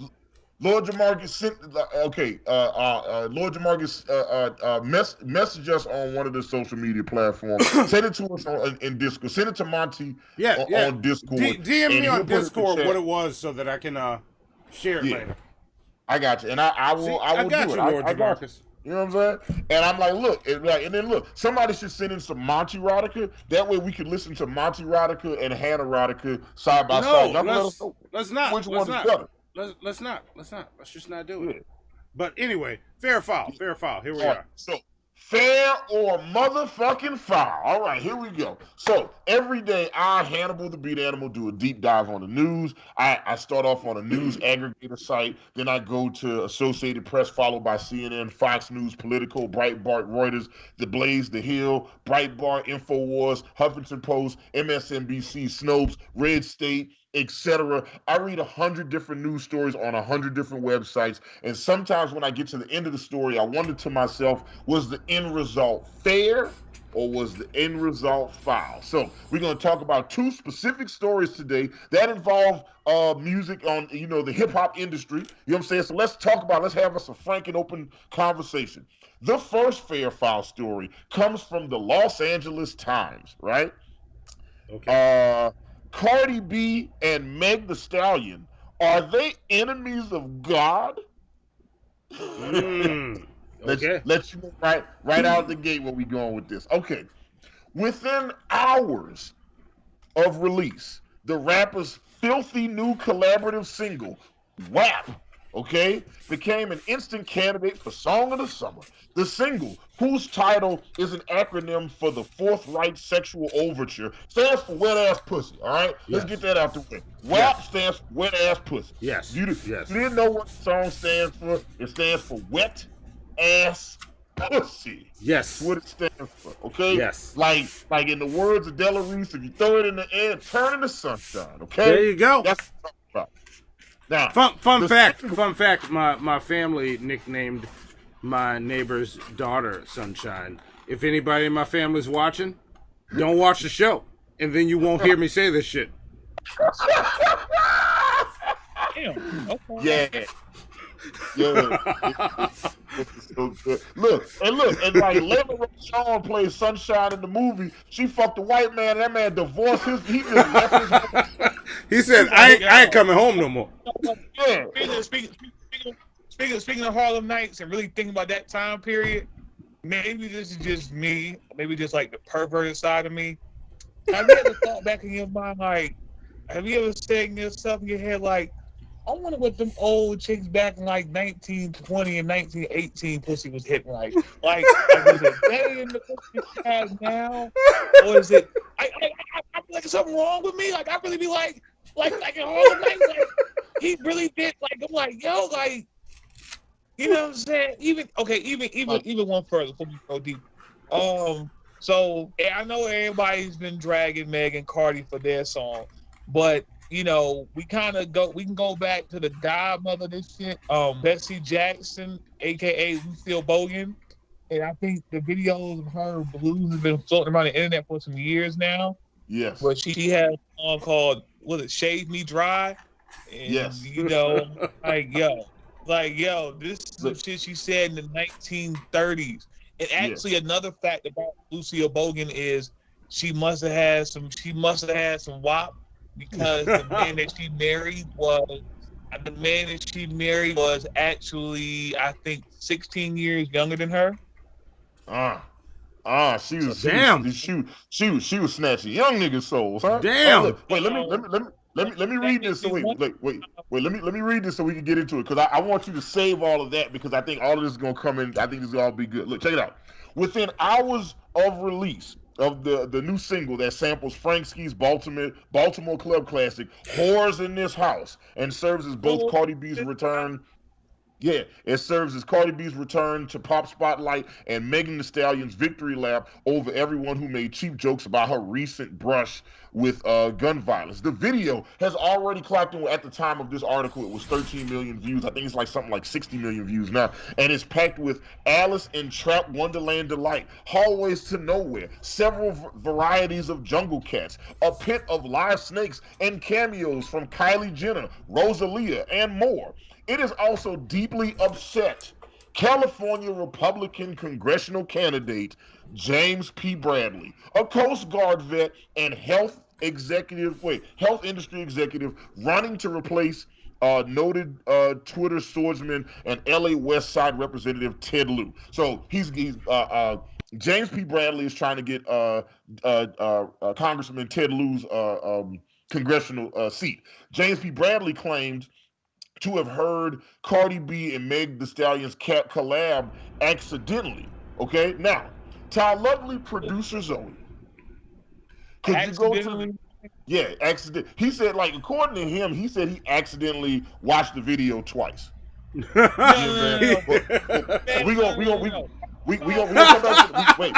come back to that in a second. Yeah, we'll get to that. We'll get to that. To our lovely producer Zoe, can you pull up Fair Foul picture number 1, please? Oh, wait. The Fair Foul pictures. All right. Sorry, she was going to pull the question up. She's grabbing it. I don't think she was ready for the picture. Right. Okay. You can pull it straight off the drive. I want y'all to see the tweet that congressional hopeful James P. Bradley said. All right. This is great. This is good stuff. It's coming any minute now. Yep, that's it. Wait. No, that's woman who called the cops on man bird watching in Central Park faces charges. Look in the 126 folder. There's a Fair Foul folder in 126. I'm sorry. I didn't move it. I just left it there. Yeah, y'all see what happens with a pop-up? I got you. Look, that's okay. I'm gonna keep reading. That's how it works. I'm gonna go ahead and set it up. What the congressman said was, there it is. Look at Zoe. Zoe knocking that shit out the park. So here we go. This is what James P. Bradley, a congressional hopeful that's running against Ted Lieu in California. He says Cardi B and Meg Thee Stallion are what happened when children are raised without God and without a strong father. Their new song, The WAP, which I heard accidentally, made me want to pour holy water in my ears, and I feel sorry for the future girls if this is their role model. Can I say something, please? Oh, wait.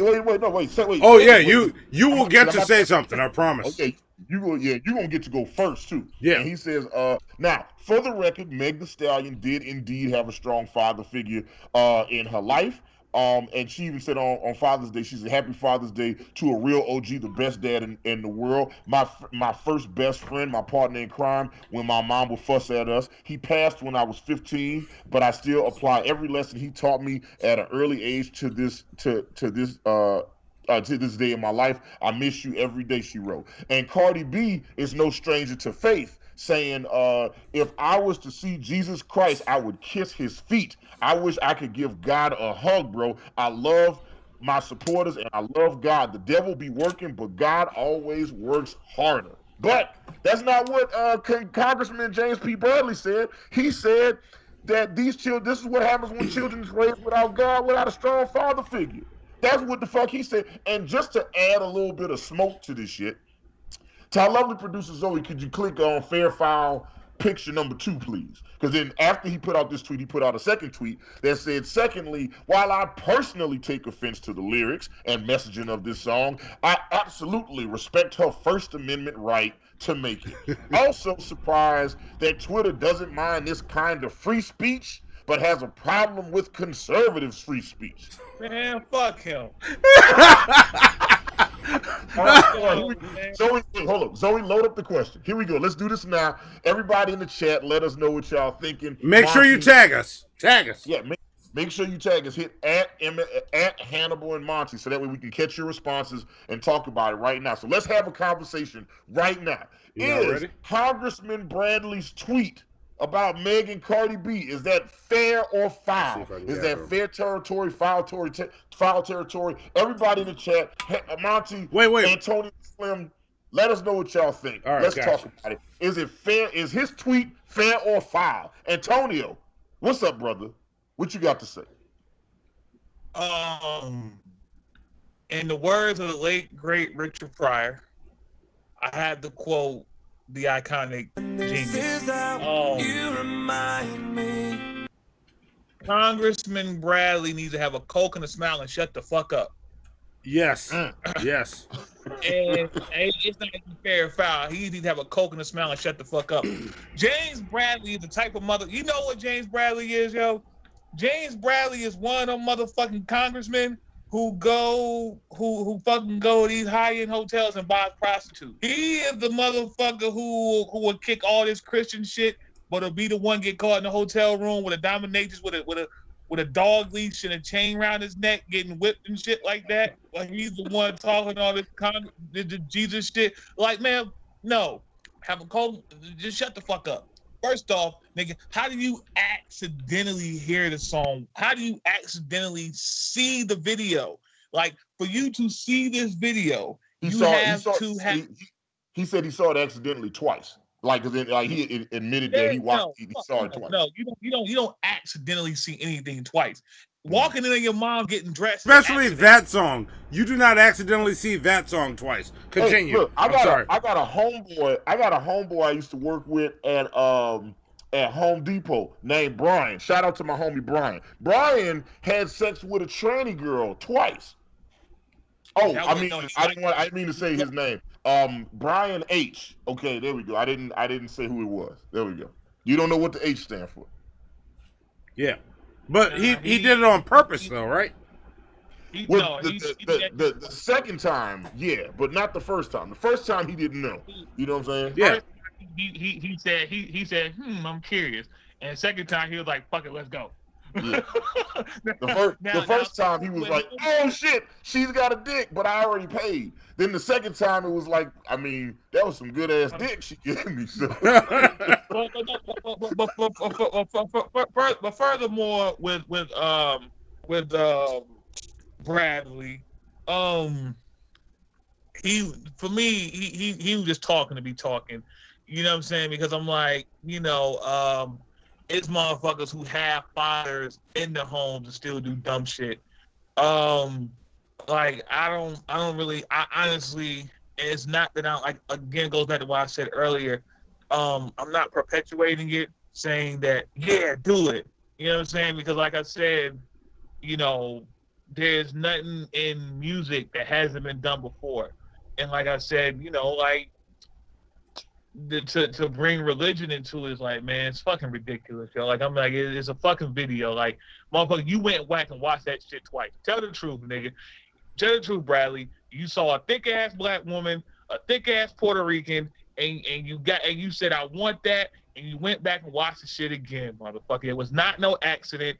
And as far as conservatives and saying about their opinion, their First Amendment, look, conservatives, y'all never shut the fuck up. Let's just go ahead and keep it a buck. No one has ever, stopping y'all personally. Y'all never shut the fuck up. Y'all are always talking. Conservatives talk too goddamn much. That's the motherfucking problem. Everything does not need y'all opinion.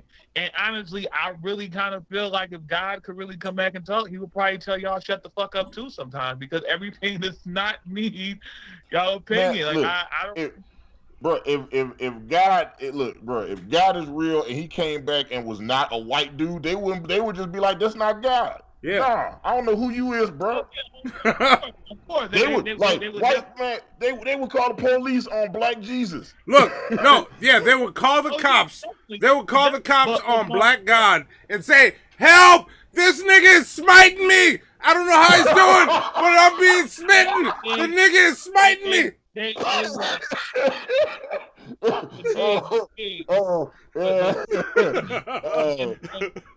Jesus. So you try and shoot Black Jesus, and he puts his hand out, and the bullet stop in midair, and they'll feel like the pause look. But but like I said, it was a whole bunch of fucking conservatives. I was on Twitter, Oh wait, real quick, Antonio. I want to read this one real fast. I mean, I want to read them all when they come in. But Flesh August says, "I'm debt free. I'm almost 40 and finally debt free. Here, have some damn money. Love this show. Thank you, Flesh August, and Thank you. congratulations on being debt free. That is incredible. Like that is the best sign of adulting.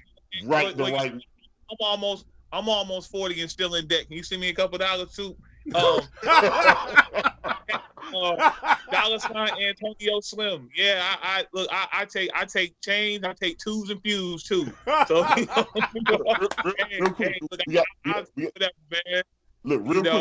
keep the show moving because we running out of real estate real quick. Monty, where you at? Fair file. Is Congressman Bradley's tweet fair file? What do you call it? His tweet is all the way foul. All the way foul. I don't know if I can expand more than Antonio did because I'm fairly on the same page. How did you watch this twice? Like what was the second viewing? And then you come with this tweet. And all the stuff about girls needing Jesus in their life and all that shit. Fuck off, man. Like, really, fuck all the way off. This is the problem. This is the problem. And people like him and Ben Shapiro, when Ben Shapiro says, this is what feminists have been fighting for. This is, wait. Hang on.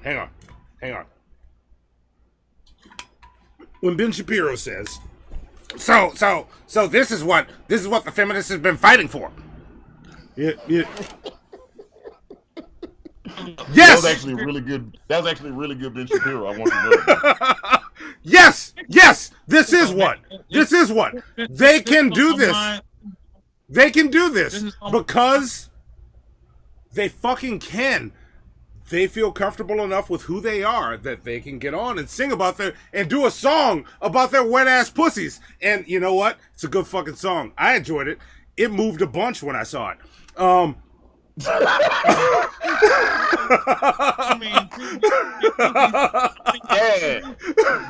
mean, truth told, man, fuck Ben Shapiro while it's on my mind. So yes, he needs yes. Like, I don't even. Who keeps giving these motherfuckers voices? Who keeps allowing this shit, man? Look, they gotta find a way to reach a younger audience. You know what I'm saying? So they gotta, they gotta do it. I'm like, look, maybe if Ben Shapiro got him some wet ass pussy, he'll calm the fuck down. Yeah, you know what I'm saying? I think the concept of that scares me. Like, wait. So you don't have to apply anything extra to it? It just happens? Yeah, it's like, well, yeah. If you just, you know what I'm saying, it's just like, you don't have to like do all that extra shit. It's like, if you're good at your job, man, it's just, motherfuckers like that water that duck is floating on right now. That motherfucker just Sometimes if you're good at it, sometimes it squirts too, Ben. Oh, be careful talking about squirting with this chat. Look, speaking of which, let me get to the chat real fast because we still got more stuff to talk about. All right, here we go. Yeah, check it out. You got the show notes? Real quick, because we got a couple. Yeah, I'm in the show notes. I'm looking at it right now. And I'm trying to just check and make sure, because I want to catch everybody. All right, here we go. Mo in the chat says, foul. Nina Simone saying, I want a little sugar in my bowl in 1967, and nobody said a thing. You do not have a right to be protected from being offended. Oh, you know what, Mo? Take some plunger points for that. I fucking love that shit. Right? Live action animation. My baby sister and shit show guest of the year nominee says, foul. This is what happens when he just wants some wet ass pussy. She put WAP, but I'm gonna say it every time. But doesn't know where to find it. You know what I'm saying? Well, look, I can tell him if he's in New Orleans, he can go hang out on Airline Highway, or if he's in Atlanta, he can go to down on Cascade. You know what I'm saying? Or he can go down to Buford Highway, and there's a lot of WAP down there. You know what I'm saying? Or if you out here by me on Fulton Industrial, you know what I'm saying? You can get you some WAP. Okay. Matter of fact, some nights they even be having 2-for-1 WAP. Okay, buy one WAP, get the second WAP half off. Okay. Oh God! Damn. They even got like a little punch card like Subway, where it's just once you get like your 10th WAP, you get the 11th free. Here we go. Man. I don't know nothing about that, but I do remember, speaking of Fulton Industrial, I do remember once upon a time going to Babes on Saturday nights. Babes on Saturday night on Fulton Industrial back in the day was the shit. Yeah, look, especially Babes still be popping, man. Babes, fannies, trapeze, club wax, all that shit, man. Be popping over there. It's like 5 little strip clubs. 5 little strip clubs, just all in the same little area. All right, let me check it out. All right, John Weiss in the chat says, "Is it fair file for potential Congressman James Bradley's tweet is foul as fuck. What are you offended by? Women getting turned on? I pity anyone you fuck." And you know what, John Weiss? Take your plunger points, because I absolutely agree. Yep. I'm just like, man, if you a man and that song violently offends you, I gotta imagine you'll of course you're gonna be offended by wet ass pussy. Your sex life is dry as fuck. Dildo the Penetrator says, "Ooh, as an actual enemy of God, foul. We come from sex and come to sex. Handle, check your IGDMs." Uh-oh. Plunger points for you, Dildor. Or wait, was that Dildor? Yeah. That was Dildor the Penetrator. More plunger points. I'm going to my Instagram DMs now while we do the show. All right. Heather Holderness says, "Foul for any government official commenting anything is only altering all Karens, fucking career criminals." And last but not least, Vapion. Oh, we got 2 more. Vapion says, "Foul." Vapion is going to be on our very next episode. He's going to be on the Wednesday episode with us. Vapion says, "Foul. If God created women, He created their ability to get wet." God damn. Also, I mean, you know how remember that one white bitch on Fox News told LeBron to shut up and dribble? Yes. Oh yeah, Laura Ingraham. Say her name. Laura Ingraham. That's the white bitch. Wait. Hang on. I want to make sure it's clear. Laura Ingraham is the white bitch that told LeBron James to shut up and dribble. Continue. And that same white bitch, Laura Ingraham, said Drew Brees had every right to express his freedom of speech. There you go. Now continue. There you go. In other words, she was saying is, nigga, we ain't asked you for your opinion, but that's a whole nother topic. Yeah. So I'm just saying. We've talked about Laura Ingraham quite a few times on our show. My thing is, for her to sit here and say that, in reverse, I can say to James Bradley, shut the fuck up and deal with politics, dog. Stay the fuck out of music. Stay in politics, man. I hope he sees this. Like, I'm like, give a fuck. Like, fuck him. Like, shut up and worry about politics. Worry about why the fuck California going through the shit they going through. Worry about that shit, motherfucker. Yeah, and you see, that's the difference in your statement and hers. Because, LeBron was doing good in the field. He was doing great dribbling already. He's like, hey, I'm going to talk about this a little bit. This guy is, he needs to do his job first. You make a good point. Yeah, Cali's fucked up. Yeah. Worry about the motherfucking fires over there. Yeah. Worry about why Cali was damn near going bankrupt. Yeah. Worry about that shit. Yeah. You stay the fuck out of music, man. Yeah. We didn't ask you, man. Yeah. Before you start complaining about wet pussy, step back, go do your and then we can talk about why you're not getting any. Yeah, and look, I gotta, cause look, I didn't read Vapion's whole statement, and we got Vapion and Hypothesis, so we need to move on to the next segment. Vapion also, like he said, if God created women, he created their ability to get wet. What do conservatives want? Sandpaper pussy? Right. And that's what it sounds. I think that's what they're used to. And I think they just, you know what I'm saying? So too, why you think all them conservative politicians get caught doing that nasty ass shit? Like they all get caught, like I said, they all get caught with a prostitute in a hotel, and they all. Yeah, that's why they did that's why what's the old saying? Don't go chasing wet ass pussy. Please stick to the dry sandpaper pussy that you used to, right? That's it, right? And look, the last one we got came from Hypothesis that says, is it fair or foul? Wait. Hillary Pugh says, go take your bribes and shut the fuck up. That's a good one. Take your plunger points. Yes, take your plunger points. And Heather Holderness says, agree, blue check marks need to know their lane. Hey, I'm working on my blue check mark, Heather Holderness. Watch it. Watch and look, it. The last one comes from Hypothesis. He says foul because he gave that bitch who openly drugged men to rob them spotlight. Okay, I got you. Oh, okay. See, that's a whole other conversation. Hypothesis. Damn. And I want to talk about that shit too. We ain't got enough time to. So, all right, there we go. So, next segment, Monty. Do we have to move on to the next segment? Yes, let's do the next one. Let's go on to let me see if I can trigger you with sorry. What? Sorry. Let's see if I can read some questions from our various fans from what would Hannibal do? Let's not do what that. You said before. What you said was trigger me. No. And I heard you say it. We all heard you say that shit. No. And Hypothesis also said this one. He says, to be honest, I'm more offended by Cardi B drugging men to rob them and getting away with it.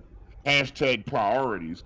And look, like I said, that's a very good point that we definitely should talk about. I wish we had more time. And Mo had sent us one that said, raised without a father figure is a dog whistle. And it absolutely is. Like, whenever they say raised without a father, nobody ever thinks that they're talking about somebody white. Yeah. They always be like, whenever you say that, it's like, oh, you're talking about a Latino or you're talking about a black person. And when you really think about that, that was definitely a jab. So father fuck James Bradley. Yeah, moving along. Yes, facts. All right, let's go ahead and do that. Chitlin Shandy said moist. Well, let's go into what would Hannibal do. One of my favorite segments. Okay. Here we go.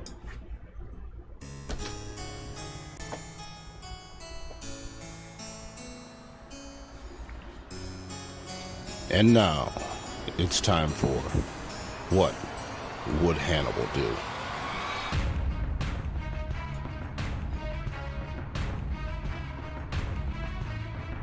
Oh, you're...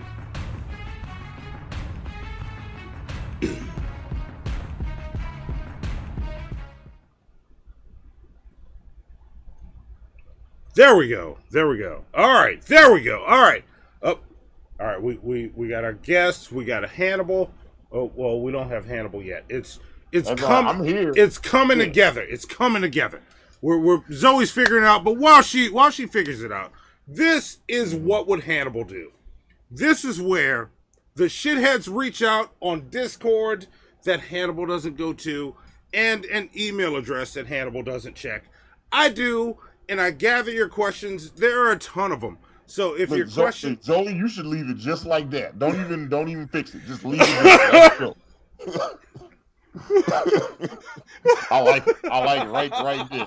Wait, don't pat my hand like that, man. That shit look weird as hell. Okay, there you go. But I like it. This is but look what happened to. There we go. All right, so this is where I gather bits and pieces from all of those segments, and I put them together because y'all want to hear Hannibal's voice, and I'm like, hey, Monty's here. Give me your questions, and I will give them to Hannibal, and he will read them to you. So, I this time I gathered all the ones that I have from Discord. I'm still checking the email and the web link that Lord Jamarcus set up, that link is in the description. If you're not on our Discord and you don't want to be on Discord, you can always submit questions there for what would Hannibal do. And here's how it works. I'll go to the first question, which should pop up here, right there. And it's from Bill Clark 101. I think this is your first time posting in our Discord, Bill Clark. But he said, someone you're friends with criticizes another friend. Said friend ignores other friend's criticism. What do you do? Especially if you think both would profit/improve if they were to do so. What would Hannibal do? Well, okay, well, I need to read that one more time. It's too many. Okay, someone you're friends with. Yes. Monty. Okay. Criticizes I didn't another write this. friend. Yeah, yeah. Okay. Let's see. We'll say Antonio, right? There so we go. Monty criticizes Antonio. Yes. Right? Said friend Antonio ignores Monty's criticism, as he's supposed to do. What do you do, especially if you think both would profit or improve? Okay, so so what you're saying is Monty is on that bullshit, right? And he's just like, like, hey, Antonio, you need to get a fucking webcam instead of doing the show on your cell phone. And you like, man, it was harsh, but it was some real nigga shit that you needed to say out loud. So how do I feel about this? So first off, what would Hannibal do? It depends. It depends on, like you said it, Monty, not me. I didn't say shit. No, I just know. Look, I'm answering Bill Clark's question right? So here we go, right? First off, I would need to know what the person said. But if you feel like person B in this scenario, or Antonio Slim, you know what I'm saying, rapper / actor / writer, you know what I'm saying, if you felt like, hey, he's my friend and he would benefit from knowing this information, then tell him the information. You know what I'm saying? I'm gonna tell y'all a real, and I'm not gonna do the story, right? But there was a scenario a couple years ago where a very, very, very close friend of mine had, like, his mom told me, he was like, oh, I want to tell him this thing, but I don't want to tell him because I feel like it's not my place. And then his mom told me, oh, I want to tell him this thing, but it's not my place. And then his sisters was like, I want to tell him this thing, but it's not my place. And I'm like, you his mom, you his grandmother, and you his sister. If it ain't your fucking place to tell him, whose place is it? You know what I'm saying? Like, the bottom line is, if it's somebody that you care about, I'm giving you the 100%. I'm giving you the 1,000. I'm giving you the real. All right? And you can either accept what I'm gonna tell you, or you can reject it. But you just tell it to them. Like, bottom line is, I don't believe in secrets between friends. You know what I'm saying? Because otherwise, it invalidates the friendship. Just tell your partners, like, look, you know what I'm saying? You know what I'm saying? Like, look, Antonio Slim, I love you, but next time get a webcam, because that's what Monty wanted to tell you. And then, he didn't have the guts to tell you. So that's what it is. I got the webcam. I got the shit in the room, nigga. See? You always starting shit, Hannibal. Always starting shit. I just needed to add people to the hypothetical so it could make sense. All right, what's the next one? Yeah, I was being lazy, but yeah, the laptop's in the back, nigga. Oh, and Lord Jamarcus sent us a Streamlabs. Camera built in. Yeah, I think you should go ahead and tell them, you know what I'm saying, instead of just holding on to it. Yeah. And yeah. But I wasn't trying to tell you to get a webcam, but it would be, and look, it's in the other room. You already said it. Ain't no problem. Hey, see, man. Look at that. Don't be hesitant, Monty. Just keep it 1,000 with him, all right? You know Sometimes you just gotta sit your friends down and say, no, you can't say the N-word. I mean nothing. See, look. See, Hannibal got mad because he thought I slipped and said I was gonna trigger him, but. Yeah. I'm not trying to do that, Hannibal. Look, let's go to the next one. Look, here's proof. Here's the next one right here. This is from Faberino right here. Faberino was good, homie. He's not with us tonight, but he's hanging out with us. Faberino was good. Whenever you watch this playback, just know we missed you on the show, man. You know what I'm saying? Yeah. So, just drop us a comment just so we know that you was watching. You know what I'm saying? We got you, brother. Yes. And Faberino said, Jim Henson keeps sticking his arm up my ass and making me sing songs and do comedy sketches. What would Hannibal do? Okay. So first off, Jim Henson is dead, which means that you two are in hell. And if Jim Henson has got his hand up your ass, that means you deserve it. What's the next question? What is the next one? All right, here we go. Yeah, here you go. Zoe's lining it up. All right. You know, that's all it is. I just would imagine. I mean, or heaven, if that's the thing that you into. You know, it's full hands in your asshole. You know. All right. It would be hell for some, but it's heaven for others. Yeah. But you said it as if it was a problem. You know what I'm saying? And also, I don't have problems with people of Feltish descent or puppet Americans. Okay, I feel like they're a minority that don't get the representation they need in Congress, and I'd like to see that. I'd like us to see, like, honestly, Joe Biden should have nominated a Muppet. You know what I'm saying? He should have. He should have. You know what I'm saying? He should have. For his running mate. You know what I'm saying? He could have got Dr. Teeth as his running mate. Oh, Dr. Teeth would have been amazing. Yeah. But I'm over that. Here's the next one. This one's a double one. This one started with Penultima says, I'm riding in an Uber and I recognize the driver from a YouTube show I watch. I'm even part of their community. On this show, they give out points for various things that they like or support, or various things that like or support the show. Should I demand to be compensated in those points in return for giving him a 5-star rating on Uber?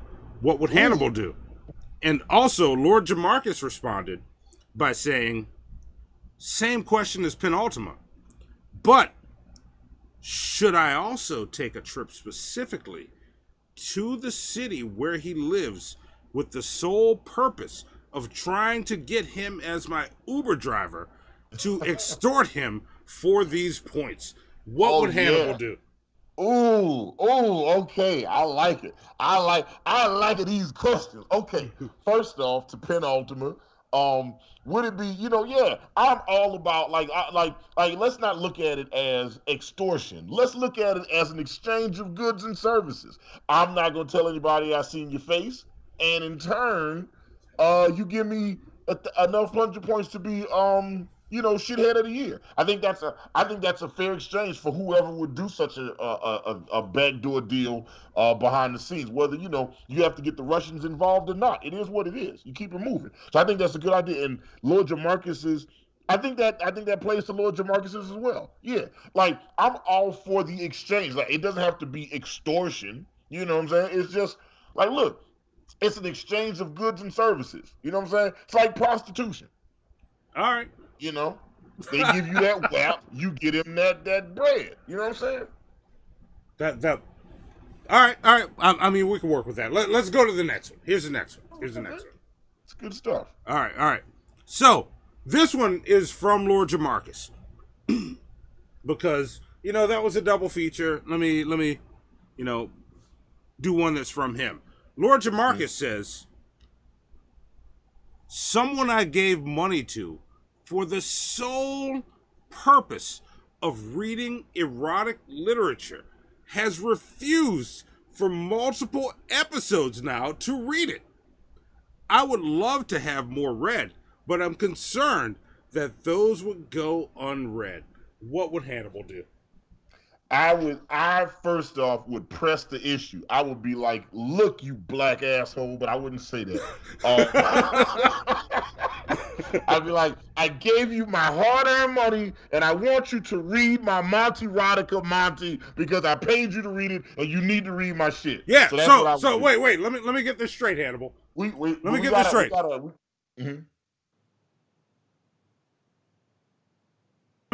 straight. Let me get this straight. So, if there was a Monty Rodica that wasn't read, you would tell them to press it, right? Yes, absolutely. To read that shit. Yes, absolutely. Okay. All right. Well, that's fair. Like, cause here's what happened. Watch this. Zoe, bring Hannibal full screen. Hannibal, look in the Skype chat. Okay, here we go. Oh shit, we getting some Hannibal Rodica? Let's see what we got. Let's see. I don't see nothing in here. Let's see what we got. It's in the chat. I just put it in there. I don't see it. You don't see it. Hang on. Let's check. Put it in there again. I got you. Hey, hang on. You know what? I'm gonna text it to you. Okay. There we go. That way I know you got it. Got some Hannibal erotica real fast. Okay, here we go. Yeah. Paste. Yeah, skip to the bottom where it says Hannibal. I just texted you the entire message, but I got you. I'm as soon as I get it, we doing this. Look, we gonna Here do some comes. Hannibal erotica right now. Here we go. There it is. Yes. Okay. Skip down to where it says Hannibal. Here we go. You gotta give me my intro, Monty. You got to go ahead. Oh. Play, nigga. All right. Give the people what they want. All right. You ready for this? I'm not on camera. I can do this. Wait. Wait. Let's do this all the way right. Let's do it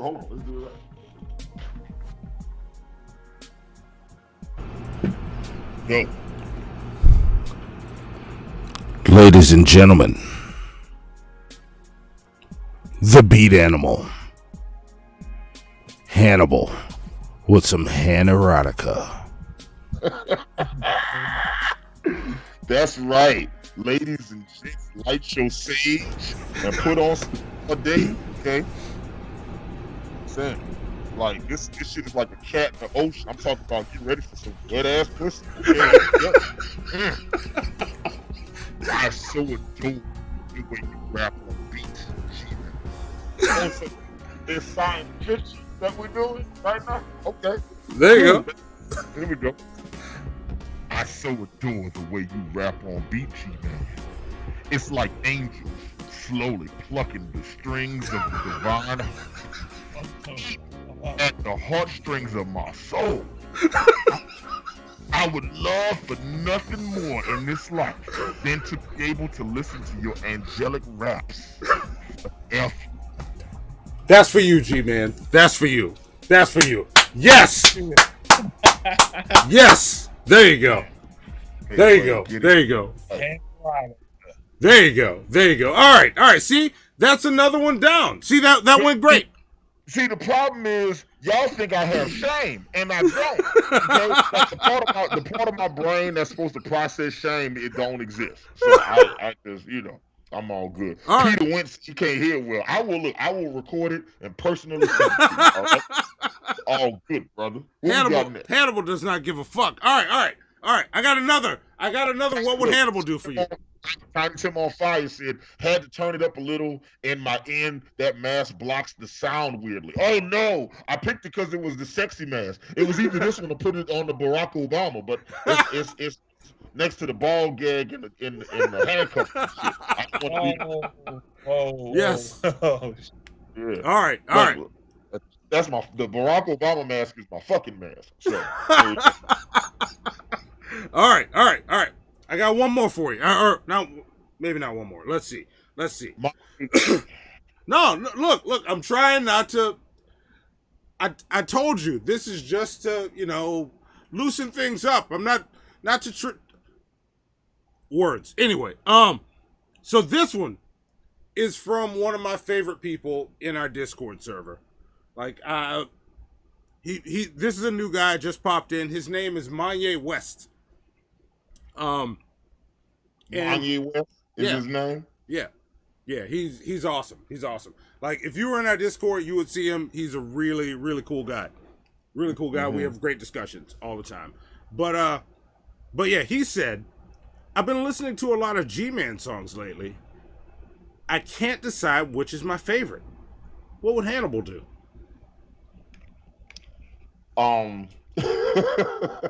Okay, all right. First off, I recognize this as a feeble attempt to try to get me to rage into doing a one-seat Hannibal. No, but guess this doesn't bother me in the slightest. All right. First off, Kanye West. I've been listening to G-Man. I've been listening to a lot of G-Man songs. I can't decide which is my favorite. There's no question there. Okay. It's just like, there's no question. But if you're trying to decide which G-Man song is your favorite, so this is what you do. Okay, so I'm presuming that Kanye West is probably listening to G-Man songs on his computer, right? Probably, You think that's probably. a fair bet? Yeah, Okay. yeah, he probably is. He probably is. This is what you do, right? You take some Q-tips, right? Right, and you stick them in your ears, and you stick them in until you hear a pop on both sides. Okay, next question. All right. Next question. All right. Let's go right into it. Here it is. Next question is for Null Like Dancehall. I know you're in the chat. What's your name in the chat? Chime in, tag us so that I can link you up with who you are in the chat. But All Like Dancehall. yeah, he's been super active in the Discord. Been enjoying you. Been fun. But all right, here we go. And I might have 3 more, but we'll see. I don't know. Let's see what we got. Kanye West is married to Tishbali Kardashian. That sounds about right. That sounds about white. Yep. All right. So this one says, my sister wants to go to a barbecue and another party, but we have a lot of high-risk people in our house. So just don't. We've talked to her before, but she is insistent on going. What would Hannibal do? Oh my God! Oh Jesus! Oh, okay.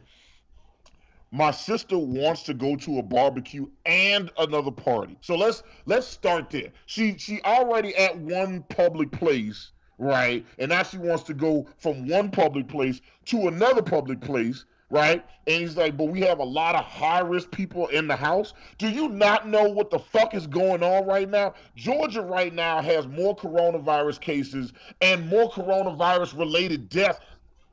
Oh, Zoe!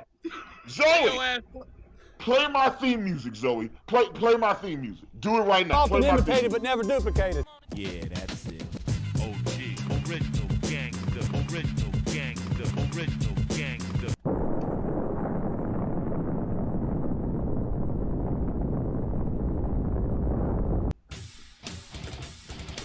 Women drivers, people who talk during the movie, customers who cannot make up their mind while ordering food.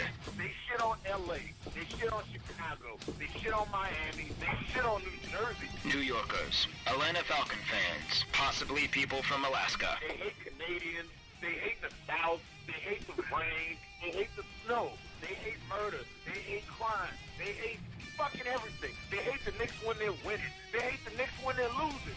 Indecisive morons, blithering idiots, humans. These people have formed a burning question. What is grinding Hannibal's gears?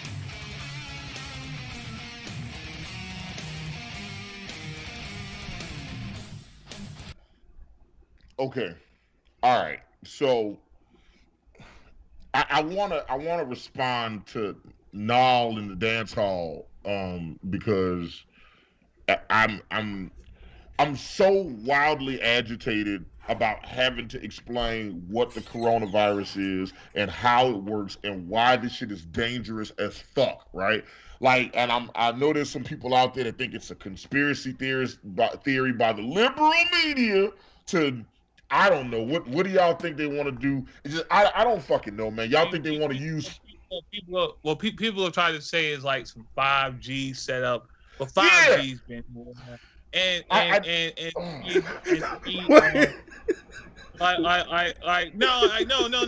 it's been a lot of people who keep saying, man, it ain't no coronavirus. This is a 5G setup. Let me just explain this to people.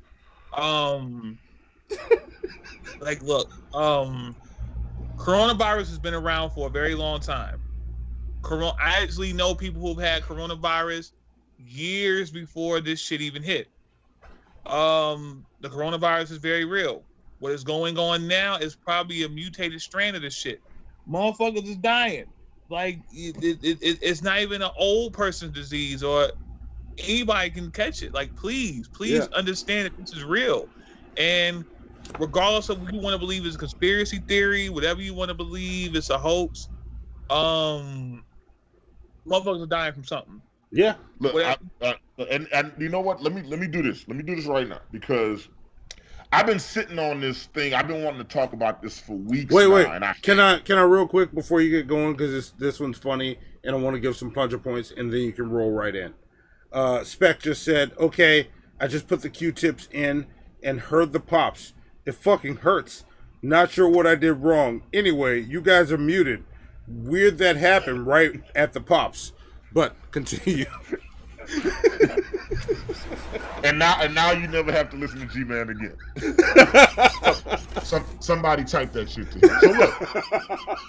So look, y'all. All right, I've been wanting to tell y'all about this shit for weeks now, and I haven't just because there's been a lot of stuff going on. But Nile in the dance hall, sent the what would Hannibal do about his sister wanting to go to the barbecue and in the party, but then there's like a lot of at-risk people. So all right, let's talk about this shit. Okay. A couple weeks ago, I'm out driving, Uber Lyft out here in Atlanta, Georgia, making my money. It's a Friday, Saturday night. I'm getting that cake, you know what I'm saying, making easy bread. And what's up, JC Rocker? I see you, sis. Yeah. She in the house? Oh, yes, shit. JC, look, we got JC Rocker and Mom on the Beast and Antonio Slim Hannibal the Beat Animal. Man, we need to make a song happen, okay? We need to do a song with the four of us, make that shit happen ASAP. But look, let me. Wait, I don't want to lose my energy. Let me stay on this shit.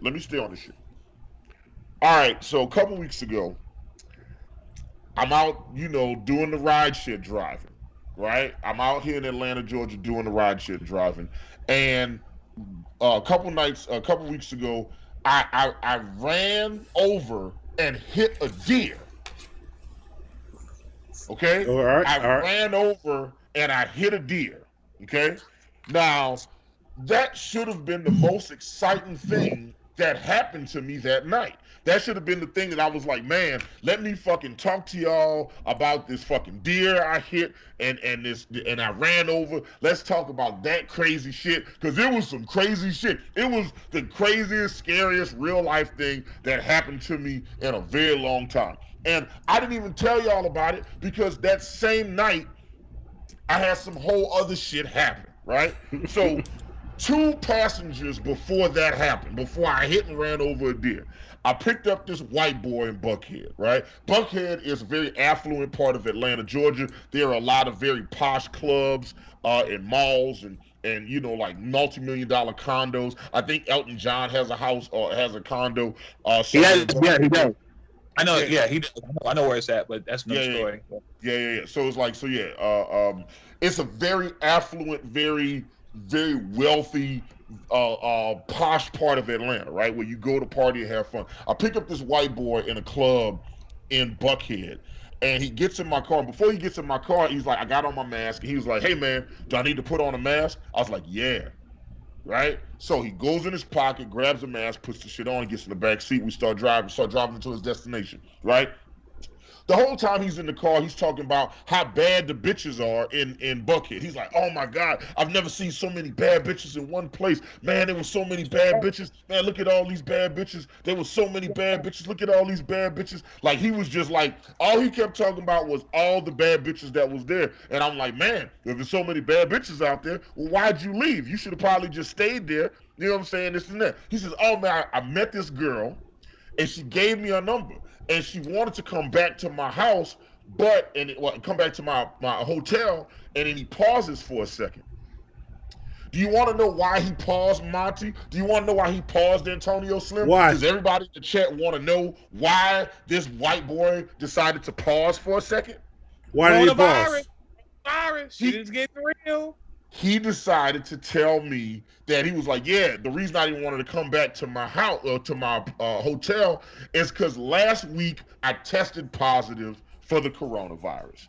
And he proceeds to tell me how the week before, the Thursday before, okay, this guy got tested. He wasn't feeling well. He's from Maryland, right? He said he was from West Maryland.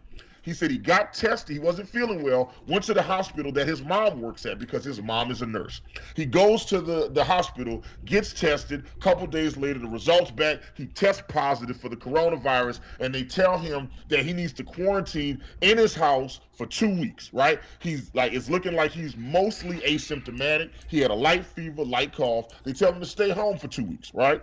So on the 4th or 5th day of him quarantining, he starts to get cabin fever. He's like, man, I'm tired of being in the house all the time. I can't go anywhere. I can't do anything. So he's watching the news and he's seeing how Atlanta, Georgia, how the state of Georgia is still wide open. So this nigger, and I'm using the word nigger here, okay? Hard This R. dumb nigger. You're hitting it with the shanty R. Yes. This dumb nigger decides to get his ass on a plane in Baltimore, in Maryland, right? He gets on a plane, flies to Atlanta, where the restrictions are very, very lax. Damn near everything is fucking open, and then goes to a packed out club in Buckhead, Georgia, in Atlanta, Georgia. Okay? This is what happened. So this motherfucker gets on a plane, comes his ass to Atlanta, goes out partying and shit. He's not like, he hasn't gone through his 2 weeks of fucking quarantining. And this motherfucker is out partying and shit and stuff like that, talking about, oh yeah, I didn't want him to come back to my hotel because I still technically got the virus. You still got the virus? Nigga, get the fuck out of my car. What are you talking about? I had to pull on the side of the road and have him get out immediately, all right? And after he got out, I got to fucking Lysol my shit. I got to wipe all the goddamn handles down and shit like that. You know what I'm saying? And that is why I haven't told y'all the story of me running over the goddamn deer. Fuck. Because I was too busy freaking the fuck out from dealing with the white boy I picked up with the corona that told me. Now, it's possible that he was trolling me. It's possible he said it just so he could fuck with me, okay? All of that shit is very realistically true. But it is also, let's just entertain the possibility for just a moment that he wasn't trolling me and that he, in fact, tested positive for the coronavirus a week prior. And after sitting in his house for 5 days, he caught a flight in Maryland. He went to the airport. He went through the airport with a bunch of people. He got on a plane with a bunch of people. He landed in Hartsfield Jackson, the busiest airport on the fucking planet that's full of people. He got in an Uber. He went to a hotel. He left that hotel, went to a packed out club in Buckhead, Georgia, in Atlanta, Georgia, right? And he's like, oh yeah, I got the coronavirus. Okay? If any of that shit is true, why is that not fucking terrifying? Okay? Yeah. And that right there is the reason I haven't told anybody about me hitting the deer. Okay? Yeah. And just so y'all know, right now, the state of Georgia has more coronavirus infections, registered coronavirus infections than any other state in the country right now. Daily infections, and we have more deaths. Like I think 110 people are dying from the coronavirus every day in the state of Georgia. All right. I've done multiple What's Eating Hannibal rants about Governor Brian Kemp being a fucking dumbass. Brian Kemp, you are a dumbass. We need to lock this shit back the fuck down so we can get this shit back together. All right, we need to, like, we want to send kids back to school. Let's make sure it's safe to send the kids to school first. We want the teachers to work. We want police to do their jobs. Then let's make it safe enough for them to do their jobs. Brian Kemp. Hold up, Antonio. Hold up, Antonio. You're gonna get a second. Like Brian Kemp. Stop being a dumbass. Lock this shit down. That white boy that I picked up, and I'm calling him a nigger. I'm reclaiming the word, and I'm using it how it needs to be used, okay? He's a dumb, ignorant motherfucker with the hard ER. Oh, okay? you're shantying this. All right. That motherfucker is dumb as hell, and that's what's eating Hannibal.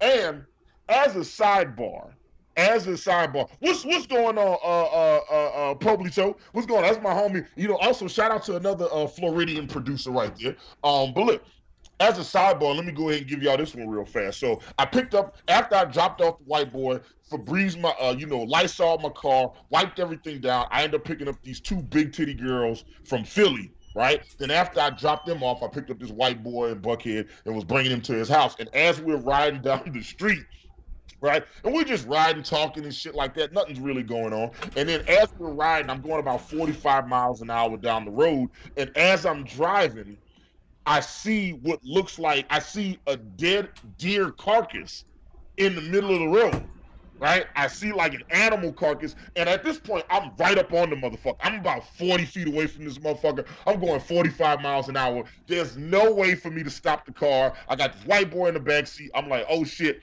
006, yeah. I made him put the mask on, but he was going to try to get in my car without the fucking mask on. You know what I'm saying? Yeah. So look. We're driving down Buckhead. I see this deer carcass in the middle of the road. I'm going too fast to be able to avoid the body. So I decide that what I'm going to do is I'm going to straddle the deer with the car, right? I'm going to try to just get the tires right over his body so I don't hit the motherfucker and the car can just go right over the fucking deer. As I'm driving and I straddle the deer, I guess a part of the undercarriage of the car hits the fucking deer. It's like, boom, right? And I was like, oh shit. And then we look in the rearview mirror, the motherfucking deer gets up, shakes his head, and then runs away. What the fuck? Yes. Yes. What? Was it a buck? No, it was a doe, a deer, a female deer. Okay? Fuck it.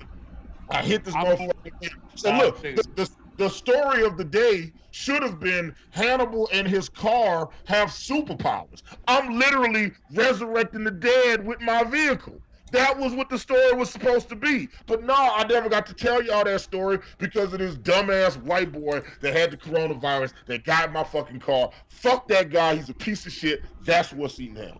All right. Yeah, wrong. Yeah, that's not. I don't think people understand. It's nothing to play with. Like I said, there's been a lot of deaths, and it's nothing to play with. Like I said, and it makes it kind of hard to want to go out in public now because you know what I'm saying. I think everything should be kind of shut back down. Get that in a second. Antonio was out here in these Atlanta streets with me, so you can tell him, and just as you've seen it, like this shit is open as a motherfucker. No, Atlanta is very open. I remember one day I was out. I was going to get something to eat. And I happened to walk by the West. I was in the West End. Went to the West End Mall, and I shit you not, I went to the West End Mall and I saw a long ass line of motherfuckers, and they was up in West End Mall trying to buy. I forgot what pair of Jordans came out that day, but they was in there trying to buy Jordans. And like I said, right now, even though I believe this is very real. Some don't. It's even been tests saying that a lot of homeless people don't have it, but I still feel it's out here. There's something going on out here. I think people need to be very aware that even if you don't believe in COVID or coronavirus, whatever you want to call it, there's something going on in the air right now that's making motherfuckers sick. And you need to understand that you need to take precaution. If you feel something is wrong with you and you feel sick, stay your ass home.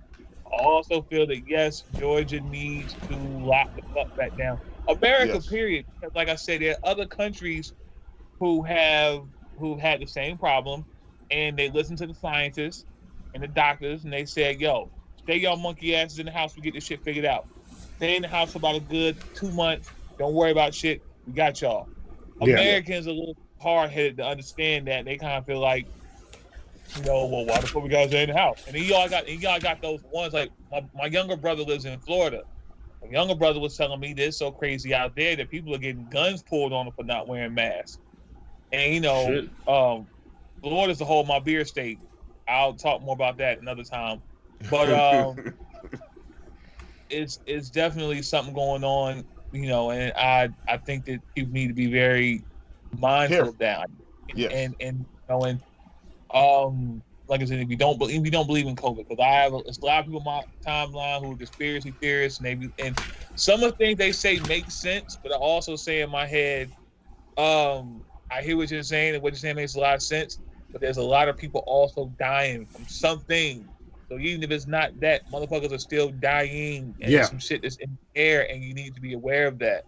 And like, yeah, man. I tell people all the time. Like, I know, like I'm from New Orleans, Louisiana. I live in Atlanta, but I'm from New Orleans. I fucking knocked my green screen down. I fucked my shit up. All right, there we go. It's not too bad. Y'all can't see. I can see, but y'all can't see. So look, I'm from New Orleans. Oh, wait, my camera. Wait, all right, I got you. I'm gonna just adjust my shit. I'm trying to adjust my screen so y'all can't see. I accidentally pulled my green screen down just now. There we go. All right, Monty and Antonio can see it. Y'all can't see it right now. It's just crazy. I fucking knocked my shit. So look, I'm from New Orleans, Louisiana. I live in Atlanta, Georgia, and I know one person in Atlanta that has it. He was on tour as a rapper, and he got the shit while he was on tour. They believe that he got it while he was on tour. Other than that, I don't know a lot of people in Atlanta. I don't know anybody in Atlanta, Georgia that has the shit. But back home in New Orleans, I know like 30 people that got that shit, and three people I know. And 3 people I know have died from this shit. Like, I literally had like 3 back-to-back days where it was like, this one day, this guy I went to high school with died from the shit. Then the very next day, my high school basketball coach died from the shit. Then the very next day, my old piano teacher died from the shit. You know what I'm saying? Like, there's a girl I went to high school with that like her husband died from the coronavirus.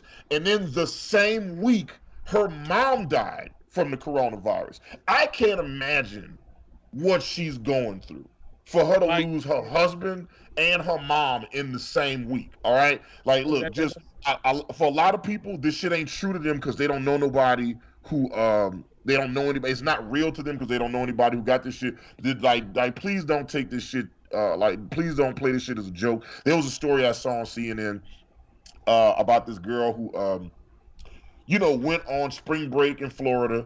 Her and a bunch of her friends ended up going back to their hometown, like Indianapolis or somewhere. Ended up all having the coronavirus. She ended up going to a family function, ended up giving it to a bunch of people in her family. Then a week or 2 later, she wasn't feeling well, went to the hospital. They put on a ventilator. She went in a coma. When she woke up from her coma 2 weeks later, they were explaining to her that she had to be, she was in a coma. They had on a ventilator for 2 weeks, and it was like, yeah, and apparently, like, I think looks like you might have had the virus and gave it to a bunch of people in your family.